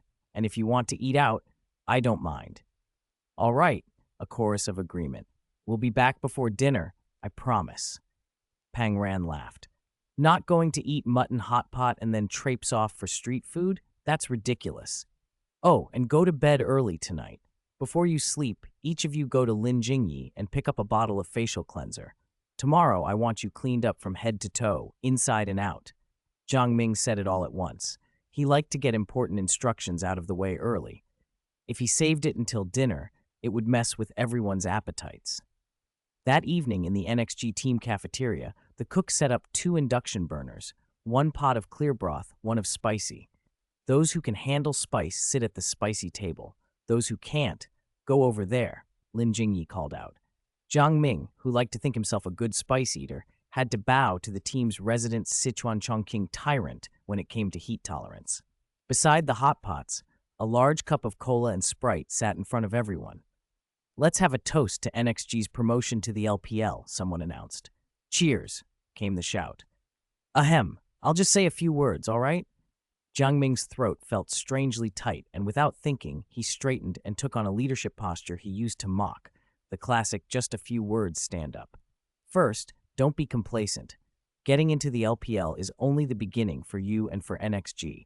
From now on, try to win every match. Aim for the league championship, and someday, the world championship. This path will be hard. No, it will definitely be hard. Some of you might even give up along the way. But believe me, the future of esports is far brighter than you imagine. Esports in China was still an emerging industry with shaky regulations and chaotic team management. Jiang Ming didn't want these young players, whom he'd worked hard to bring up, to be ruined by a bad environment. We'll work hard, voices answered. Our goal is the championship. Quit halfway? No way. Hehe, Mingge, you'd better get the bonuses ready. We've done plenty of grinding. All right, let's eat. He really had only meant to say a few words. He didn't expect them to understand everything right away. If you told someone used to S3 era wages of 2 to 3,000 yuan that in a few years a club's LPL franchise fee would top 100 million and skilled, popular players could make millions a year, they'd think it impossible. The night passed uneventfully. The next morning at 9:30, Zhou Shu, temporarily serving as team leader and responsible for wake-up duty, knocked on each door. Coming, coming! Zhou Shu, we're up. Water running from the bathrooms answered him. The players, now in team uniforms, were scrubbing their slightly oily faces with the facial cleanser they'd been handed. Makeup, photos, and posed team shots were things none of them had expected to deal with, and the entire process felt strangely high-end. Following Lin Jingyi's instructions, Pang Ran used warm water for his face instead of cold. After rinsing off the grime that built up from long hours training in front of a screen and many late nights, he felt refreshingly awake. Old Shu, I'm going downstairs first, okay? Lin Jingyi said, whoever finishes first goes first for makeup. Pang Ran shouted back to Xu Jing, who was still wrestling with his toothbrush. Go ahead, I'll be right down. Pang Ran put on his jacket, tore open a fresh pair of socks for the first time, and jogged downstairs. Pang Ran, hold on. Shi Zhenyu will be a bit. There are rice noodles in the kitchen. Add condiments and ladle some soup into a bowl before you eat, Lin Jingyi told him from the doorway. The photo shoot could take a while. Be careful, there are aprons on the wall. Don't spill soup on your uniform. Lin Jingyi had slipped perfectly into the club manager role, reminding them of every little detail. Her voice had the same tone as a mother's. Pang Ran scratched his forehead and lost any curiosity about what Shi Zhenyu was doing in the training room. No point in testing her. In the training room, Shi Zhenyu sat in a chair while a makeup artist worked. This guy's got a good base. Remember to wash your face with cleanser before bed from now on. That helps prevent the oily skin that comes from long computer sessions, she advised. Thanks, Shi Zhenyu replied. The artist inspected her work with interest. I'm glad to expand into this new field. I've never done makeup for an esports player before. We have to avoid looking bad on camera. In some ways, makeup for esports players is similar to celebrities. The base needs good coverage but feel lightweight with decent longevity. Focus on the eye area. And do you want some contouring and blush? Time blurred. Pang Ran, who had already slurped down his noodles, finished and returned his bowl to the kitchen. He came back to the training room just as the makeup artist declared, All right, done. Next. Oh, not bad. I didn't expect you, Shi Zhenyu, to be a rugged male god after makeup, Pang Ran crowed, eyes bright. He quickly took the next chair in front of the makeup artist, buzzing with anticipation for his own turn. Chapter 55. Why is NXG's style so different from other teams? Create star-level stage makeup for the 5 members of NXG.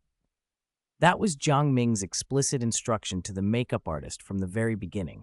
If they were going to give S3 LPL competitors and the viewers a visual jolt, how could they skip on-camera makeup? While other teams were still using plain, bare-faced ID photos for their official portraits, Jiang Ming had already figured out the visual strategy for modern esports. Picture it. During the broadcast, the camera pans over one team with dark circles and pale complexions, and then lands on 5 NXG players who look like they stepped out of an idol drama. That kind of crushing contrast would plant a visual marker in the audience's memory. The instant that stylistic dominance took hold, Jiang Ming was quietly pleased.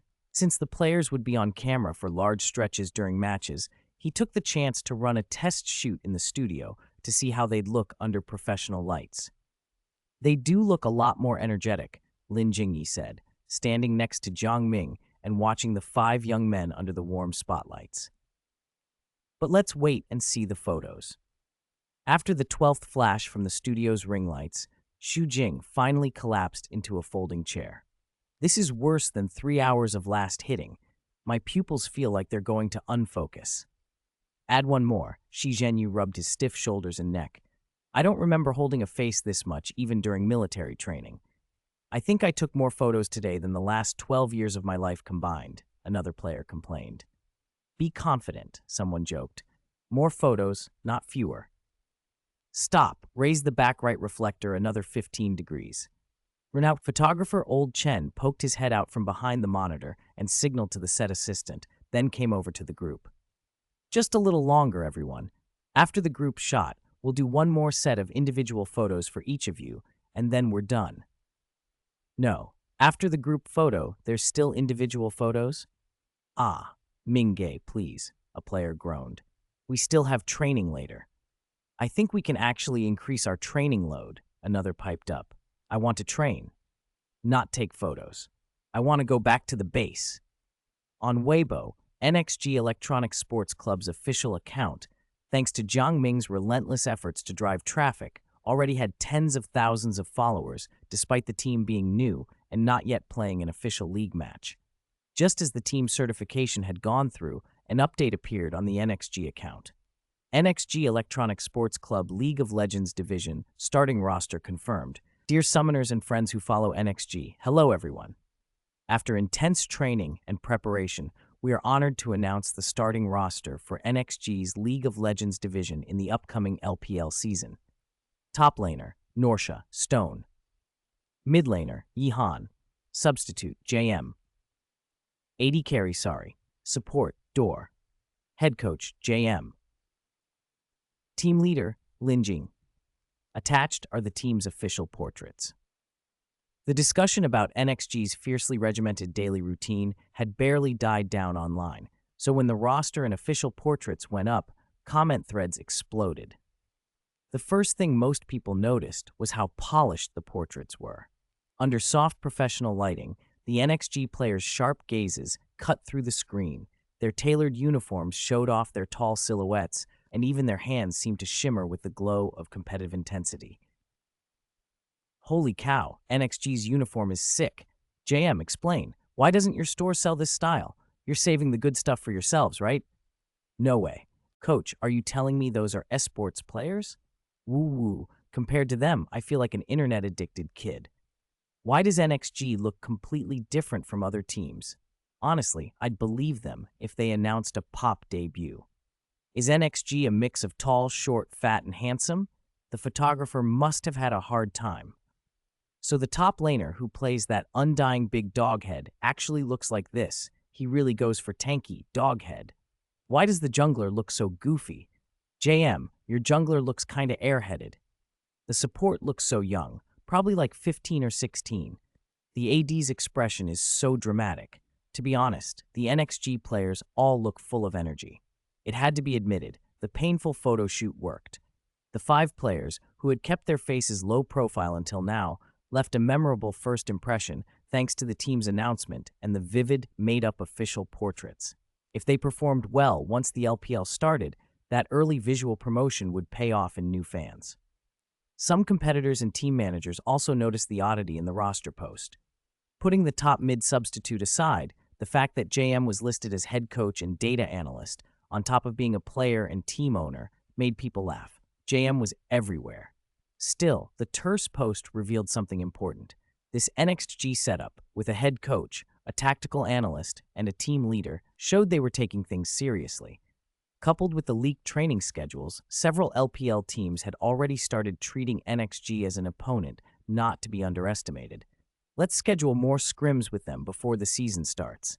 That JM guy has something going on. Maybe we can learn a thing or two. Maybe we should redo our team portraits. The last ones look like mugshots. I think we should. Smart people were quick to take inspiration.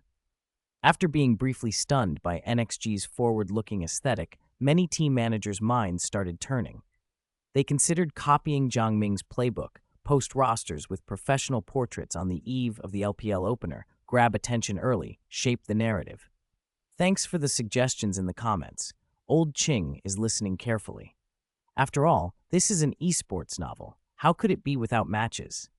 Chapter 56, LPL League begins. With the team relocation, new player contracts, and promotional photos all taken care of, Jiang Ming and his NXG squad threw themselves fully into preparing for the LPL season. Every day from 1 p.m., they ran through individual fundamentals, expanded their hero pools, worked on tactics, vision control, and team coordination, and then scrimmed other teams. Riding the boost of promotion and higher salaries, each player looked like a blitzcrank wound up by Oriana, relentlessly improving day after day. As the main source of the team's funds, Jiang Ming kept up his YY live streaming and video production work alongside training duties. He led the players during the day, then after assigning tasks in the evening, he'd go up to the third floor alone to move bricks and keep the family supported. After the topping out event, the online store's daily sales had dropped, so it was important to keep exposure up. Live streaming was easy, just play ranked on the national server and hold on to the top spot. With his incredible win rate, Jiang Ming was already nearly 200 LP ahead of the second-place player, so he could afford to focus on entertainment in his streams and try to pull off flashy plays to boost popularity. Video editing, however, was becoming a bottleneck. It's a time-consuming job, and with so many other things to handle, Jiang Ming had to slow the update frequency of videos. Fortunately, the two editors Lin Sheiji had recruited were capable. For now, he only needed to write scripts. Most of the editing could be delegated. After a few more training cycles, the two of them would be able to work independently and even produce content on their own. There had been some interesting moments these last couple of days. When the person in charge of filing LPL paperwork for Penguin Sports visited the base to check funds, player contracts, and the team facilities, he was stunned by NXG's sharply decorated three-story house. "Even WE isn't as nicely set up as you guys," he exclaimed. For NXG, the decoration was secondary. What mattered was the clean, bright living environment, the home-style but healthy and delicious meals, and the extra equipment, air conditioners, and even freezers in the training room. The standardized, tangible details in the NXG training room were impressive. Among so many esports clubs in the country, NXG really ranked near the top. And to think the whole club had been built by a university student, knowledge does give you unexpected advantages. Mr. Jiang, if we ever need your opinion on the league's development, please don't hesitate to offer your valuable insights, the LPL official said respectfully as he left. Jiang Ming walked him out of the base and smiled. Of course, as participants in the LPL, we all want it to get better and better. Days slipped by. After their spike in fame, NXG no longer lacked opponents for scrims. Their disciplined playstyle had made waves, and both domestic and foreign teams were eager to scrim them. For the many scrims, Jiang Ming deliberately compressed the team's win rate. Victory wasn't the point in practice. Training and cohesion were. They kept experimenting with new systems and added targeted training modules for different roles. After all, scrim results don't affect official matches. And there was one team famously unbeatable in scrims. If scrims had a trophy, Fist might as well claim it. With the team focused and the second phase of the development plan underway, Jiang Ming welcomed the league's opening day with a sense of accomplishment. January 29th, 2013. At 8 a.m., the alarm chimed once. Before it could sound a second time, a slender arm had already squashed it. Get up. Jiangming made his bed, walked to the bathroom, filled a cup with water, squeezed out a dab of toothpaste, and rinsed his mouth. He washed his hair under a half-open faucet. He had a habit of not washing hair in the evening. Doing it in the morning and drying it with a hairdryer made him feel more energetic. After drying his hair, he went to the wardrobe. He'd ordered 2 suits from the store's clothing supplier for the LPL. Lin Shuiji had taken them to the dry cleaner yesterday. He put on a shirt, checked his reflection from both sides. Not bad. With the suit, he looked several shades more mature. No need to slick his hair into an adult style, he decided. When he finished, it'd been about an hour. He strolled down to the dining room and found the players already gathered. Pang Ran looked sheepish. Too excited. Couldn't sleep. Little Pang, it's just an official match. Well, a preseason one. Being that excited you couldn't sleep is a bit much, Song Yuan said, patting his shoulder. But old Song, you were tossing and turning around midnight, and you got up at 7. You don't look well rested either, the ever-blunt Stone jabbed. What do you know? I'm trying to quit smoking. Don't you understand withdrawal? Song Yuan shot back. No. Someone once swore that the tobacco god is the soul of gamers. Cough, cough, you misheard. Laughter cut through the room. All right, stop bickering, Jiang Ming said, interrupting. Eat first. We'll be on the road a long time, so we'll have lunch in Shanghai. Lin Jingyi was helping Aunt Deng check the players' luggage. Did you bring your player cards and team jackets? Ah, I left mine under my pillow. Xu Jing slapped his thigh and sprinted upstairs. Lin Jie, wait, I'll grab it. Hey, why are you slapping my thigh? Wu Jiqiang complained. Make sure you pack your keyboard and mouse in their boxes so they don't get damaged, Jiang Ming reminded. The LPL would provide keyboards and mice, but after months with their own peripherals, the players preferred to use them. Let's go. Outside the base gate, Zhou Shu had already started the engine and was warming the car. It was the team's vehicle, a modified 9-seater Wuling mid-size van, cheap, sturdy, and durable, the perfect road warrior for the team. Chapter 57. From this moment on, train the LPL. Modu, Xiaobei District's Huanwei Multimedia Valley. Unlike the regular season, the LPL preseason wasn't being held in Taikang, but in the studios of Modu Game Fengyun. Outside the building, a crowd of spectators waited to have their tickets checked. As the first professional League of Legends tournament, Tencent had distributed preseason tickets partly sold and partly given away to build early buzz, so most of the people queuing were college students and young locals. While they waited, clusters of talkative fans traded opinions about the teams. I think teams like IG and LGD should have no problem getting into the regular season. PE's overall strength is decent too. I'd even put them ahead of IG. PE decent. Did you watch the LPL tryouts stream before? Tryouts? The LPL only starts today. My brother's talking about the tryout broadcast where NXG played PE. I watched it. It was a slaughter. NXG was insanely strong, like 5 challengers against my bots. No way. PE did well in offline events. They got crushed by NXG? Check the replay on Tencent Video. NXG almost put PE into a perfect game. The conversation grew louder as people piled onto the topic. 2 male students at the center led the chorus. NXG is definitely a preseason powerhouse. Look at their discipline. The other teams can't compare. They play like a military unit. Never seen anything like it. Their tactics are at a totally different level. Jiang Ming's the server's #1. He's both mid-laner and coach. Some teams don't even have a coach. I came all the way from Jinling just to watch NXG's game. Speaking of Jiang Ming, he's amazing. I studied his advanced videos for 2 weeks, and my rank jumped a whole tier. What rank are you now? Gold I, Golden Core stage, hoping for Plat next season. Nice. A shout came from the right side of the queue. Oh wow, NXG even has a team bus. Isn't that something only big foreign CS teams bring? There was some distance between the audience and the team vehicle parking area, so Jiang Ming and his teammates didn't notice the fuss. They'd driven from Jinling to Shanghai about 4 hours, arriving around 2:30. Luckily, their manager, Lin Shuiji, had already booked an inexpensive hotel since they couldn't return to the base after the match. After dropping off luggage, they had a quick meal and then drove to the venue. I'll go check in first, Lin Shuiji said, stepping out of the car in professional office wear, the NXG team leader's badge pinned on. Take care of your things. Don't leave anything in the car, Jiang Ming reminded the players. Zhou Shu, can you wait for us outside for a bit? You can move around, but don't wander too far in case something happens. All right, boss, Zhou Shu replied. The LPL preseason officially lasted 7 days, but with the opening ceremony included, there were effectively 5 match days. The first 2 days were mostly for the league's organization of teams for competition-related work and for teams to scrim. 12 teams were in the preseason. The 3rd and 4th place teams from the 3 City Hero Championship tournaments, the top 2 from the media tryouts, and the top 8 from the server championship. The format had 2 stages.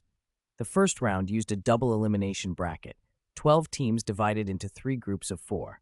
Teams that won 2 matches in a row qualified directly for the spring split. Teams that lost twice were eliminated outright. Teams with a 1-1 record moved on to a 6-3 single-round robin to decide the remaining spots. NXG had been placed in Group A. If they could win both of their matches today, they'd finish the preseason early and spend the rest of the time preparing for the regular season.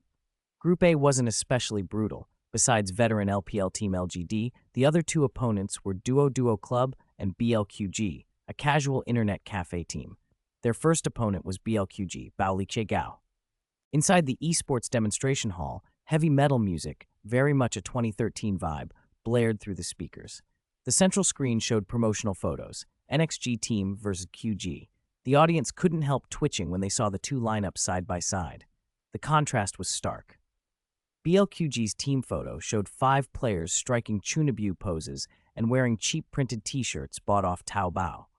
NXG, by comparison, wore trendy, stylish team uniforms with sponsor logos on their sleeves. It looked like a showdown between a well-funded squad and a scrappy underdog. Of course, appearances could be deceiving. NXG wasn't an established powerhouse either.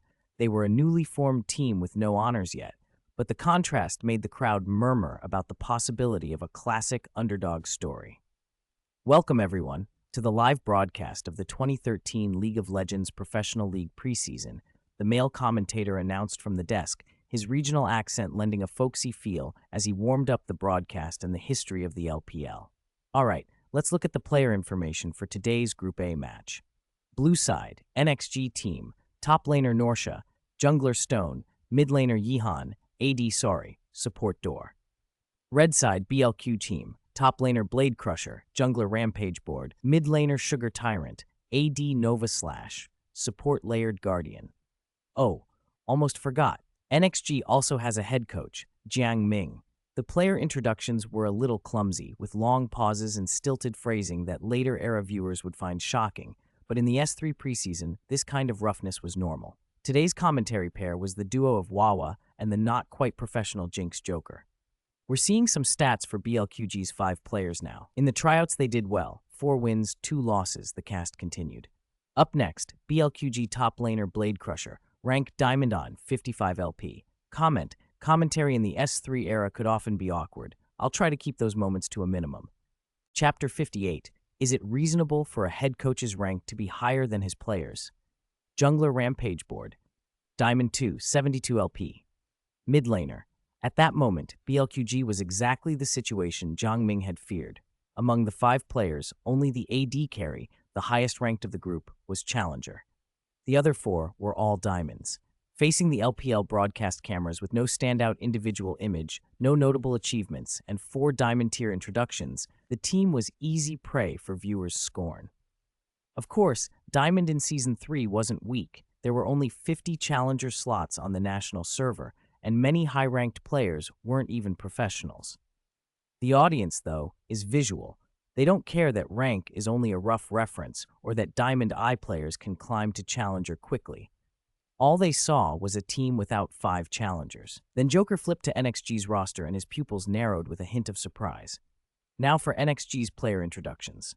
Top laner Norsha, Challenger 437 LP. Jungler Stone, Challenge 777 LP. Mid laner Yihan, Challenge 446 LP. AD Challenger 552 LP. Support Door, Challenge 589 LP. Under NXG's daily, ultra-intense physical regimen, the five players had made a dramatic leap. They'd not only surpassed their previous limits, they'd pushed into the middle to upper echelons of Challenger. The distribution matched Jiangming's expectations for climb difficulty by position. Stone at the top, followed by the brainy support Door, and the lowest, top laner Norsha, who spent most solo queue sessions living like an orphan. The director's camera lingered on each member, and as Joker announced their LP, the crowd erupted. The live stream comments exploded. Whoa, all challengers? That's sick. BLQG's highest-ranked AD is almost 200 LP behind NXG's lowest-ranked top. 1 challenger and 4 diamonds versus 5 challengers? That matchmaking is brutal. Reminder, 5 challengers still aren't a guarantee. Remember PE getting crushed in the qualifiers? Reported, NXG is cheating. They don't even need to pick starting items. They're already dressed up for pro play. It's not only rank. Look at BLQG's image compared to NXG. Heartbreaking. They're not only weaker, they don't even look the part. If this were an anime, NXG would be the top-tier powerhouses and BLQG the cannon fodder who die in episode 1.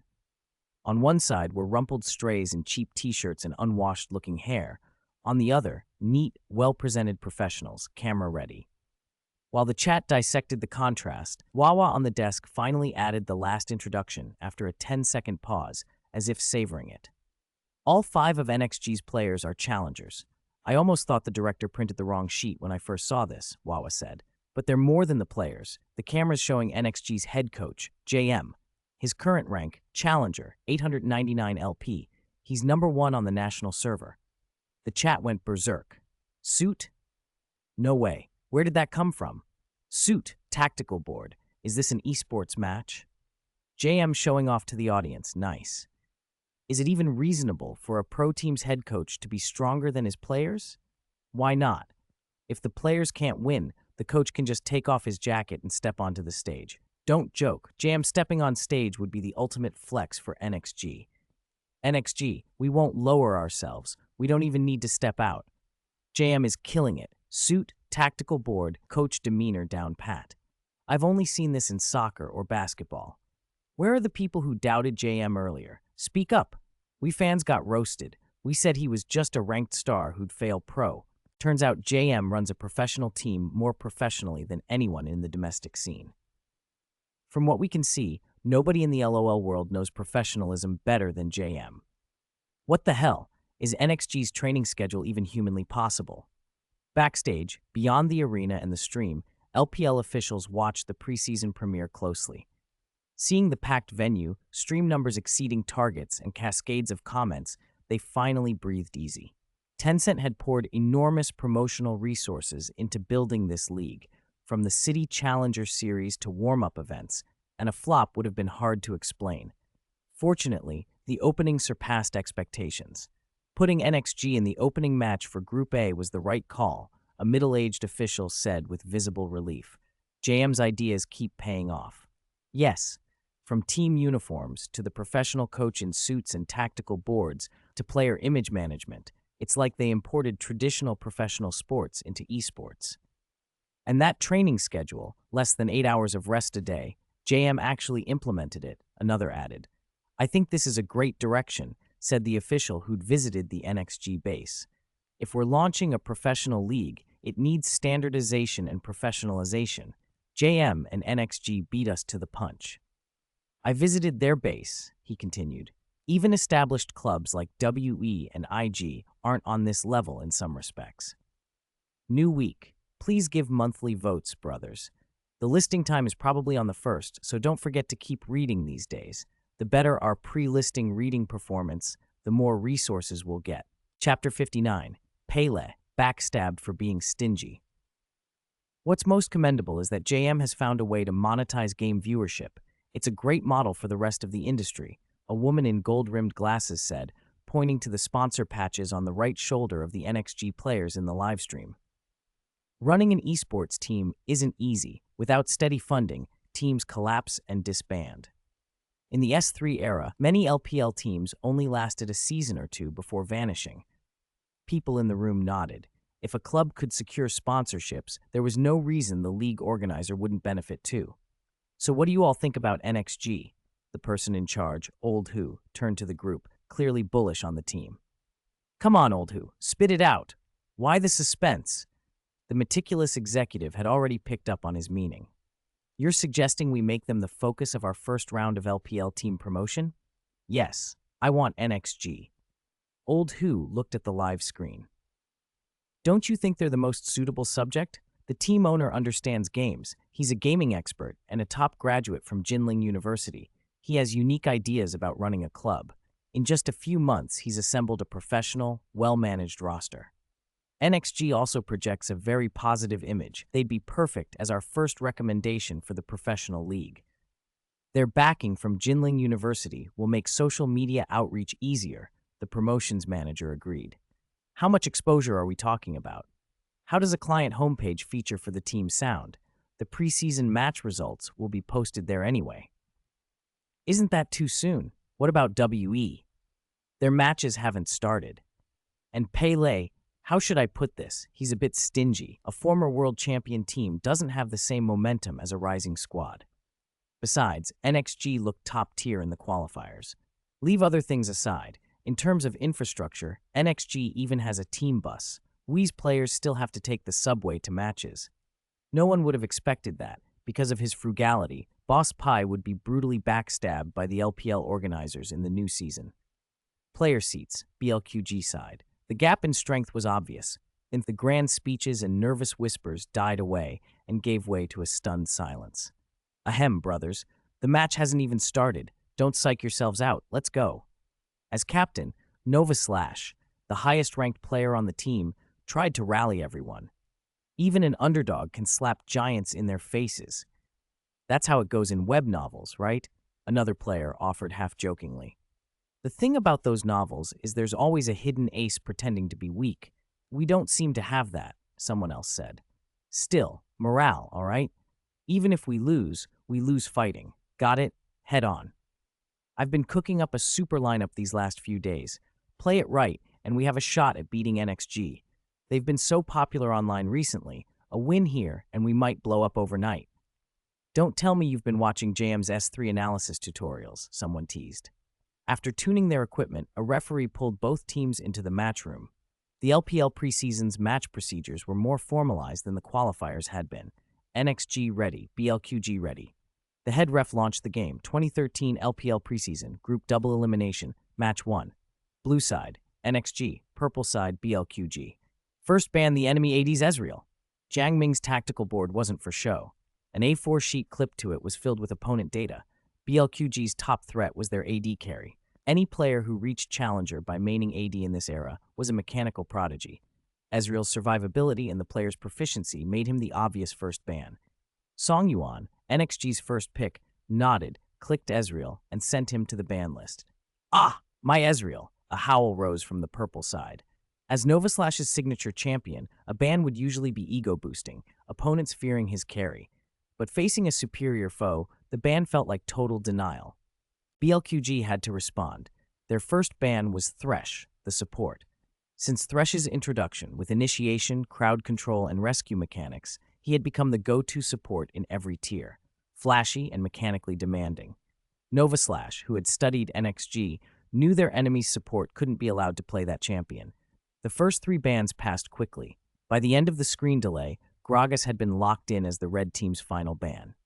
NXG's first pick, Blind Monk.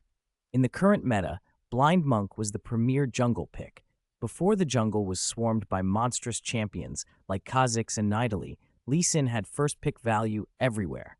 Picking a jungler first also reduced the chance of being counterpicked. The purple team, apparently lacking coordinated tactical coaching, revealed their hand early by locking in the Caitlyn-Zyra bot lane duo. Zyra plus Caitlyn, commentators noted. It was a classic high-pressure push combo in S3.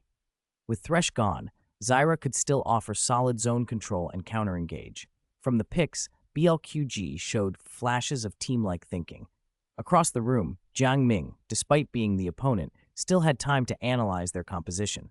Pick Janna and Varus, he suggested in the comms. Since BLQG had exposed their duo, NXG didn't bother hiding anything. Janna's shield was a good answer to Zera's poke in this patch, and Varus would be manageable against Caitlyn in lane. The purple team's next picks were Jarvan 4 for the jungle and Kennen in top. Seeing Kennen, Zhang Ming smiled wryly. Kennen against Janna? Even with Jarvan's ultimate to set up fights, Kennen wouldn't be effective. Faced with the opponent's peculiar draft choices, Zhang Ming decided to stick with reliable champions. He locked in Renekton and Orianna for NXG's 4th and 5th picks, two versatile, dependable choices. Chapter 60. The world is a huge makeshift crew. BLQG's draft is full of ideas. Looks like they're setting up for a massive ultimate combo. Whether Joker actually deserved the WE coach title or not, his lineup reads were sharper than Wawa's today, who was mostly there for atmosphere. With Jarvan 4, Zyra, and Kennen, three champions who hinge on their ultimates, a perfectly timed teamfight could be catastrophic for the other side. NXG's picks are pretty conventional, Joker added. Looks like JM trusts his players. Trust, some people scoffed inwardly. Others called it an excuse for a coach who wouldn't take risks. Zhang Ming's draft aimed for stability rather than spectacle. His choices weren't the kind to shove a lane into a loss and then rely on a miracle play. They weren't all-or-nothing champions that demanded constant high-wire solo carries. Renekton and Lee Sin up top meant strong early skirmish potential, but if Jarvan's protection or Kennen's anti-gank discipline slipped even slightly, the electric rat could turn the matchup into a feeding spree. Orianna in mid linked cleanly with Lee Sin for early pressure and had the late-game teamfight carry potential. Varus and Janna bot would struggle to dominate Caitlyn and Zyra, but they could certainly hold steady. And then there was the draft nuance everyone was watching. BLQG's 5th pick, Twisted Fate.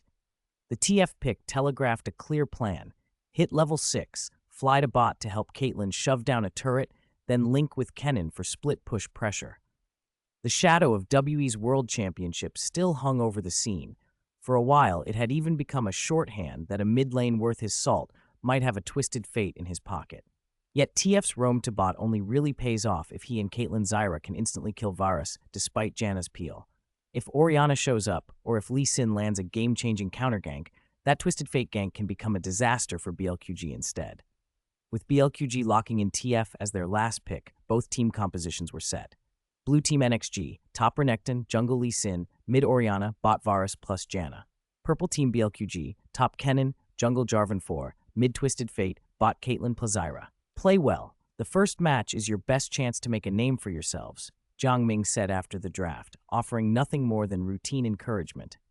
Heh, don't worry, Mingyi. We'll try to crush their top this game, Song Yuan said, chest puffed with confidence.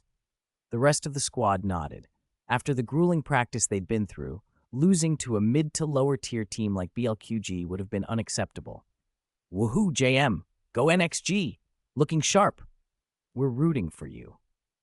Leaving the arena, NXG drew spontaneous cheers from some in the crowd. BLQ didn't have a coach on stage to shake hands with, so Zhang Ming stood near the aisle and gave a thumbs up. Unlike the introverted livestream kids who populated the scene, Zhang Ming, who had lived 2 lives and streamed for over a year, knew how to work the fans. Old song, move fast out of base and scout top river. Don't let them ward our blue. At level 1, let's push forward a bit and see if we can bait a skill. The loading screen ended and Summoner's Rift popped into view. NXG's 5 players bought items and left the fountain with practiced speed. Their champions slipped out in near-perfect synchronicity. As the in-game commander, Pang Ran methodically pinged and marked points on the map. At the commentary desk, Wawa and Joker, who had done their prep, were squarely focused on NXG. All right, ladies and gentlemen, welcome back. Both teams have officially started the first match. Blue Team NXG, Purple Team BLQG, Wawa announced, still a little rough on the lines, but trying to be the controlling voice of the broadcast. Before the match begins, let's give both teams a round of cheers and applause. The crowd response was a mixture of scattered clapping and a few loud students trying to get the momentum going. The whole production still had that early season amateur energy. Even the broadcast operator was rusty. After the game had loaded and champions had already marched toward their lanes, the on-screen player slots were still scrambled. On the big screen OB feed, NXG's mid Orianna still sat in the first slot. Their support Zyra was shown in the second, and the jungle Lee Sin was oddly matched against BLQG's mid. It was an old-school makeshift OBS job, a reminder that the LPL's presentation was still finding its feet. NXG is slightly faster out of the base, Joker observed, but BLQG is in a straight-line formation, so a level 1 all-in should be hard to force. With Season 3 settling in, full-on level 1 fights are actually pretty rare at pro level, Wawa added. In the top brush, Jarvan 4's flag has revealed Renekton, Joker noted. Jarvan's Demacian standard is one of the few skills that gives vision early.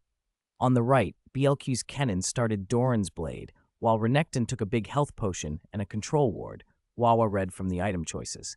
NXG's always been one of the teams that invests in early vision. Hey, look at the movement on the bottom side. BLQ's River Ward didn't spot the NXG invade from below. BLQ's Caitlyn, out alone in the river, nearly panicked and retreated the second she realized 4 NXG champions were approaching. Lee Sin, Shi Zhenyu, fired a sonic wave. It connected. Oh, the sonic wave hits Caitlyn. She was careless with her positioning, Joker shouted. The NXG duo react instantly. Their Janna uses exhaust on Caitlyn and Varus follows up with his E. Caitlyn flashes late trying to escape, but it looks like the burst might be enough. Wawa cried as the in-arena excitement spiked.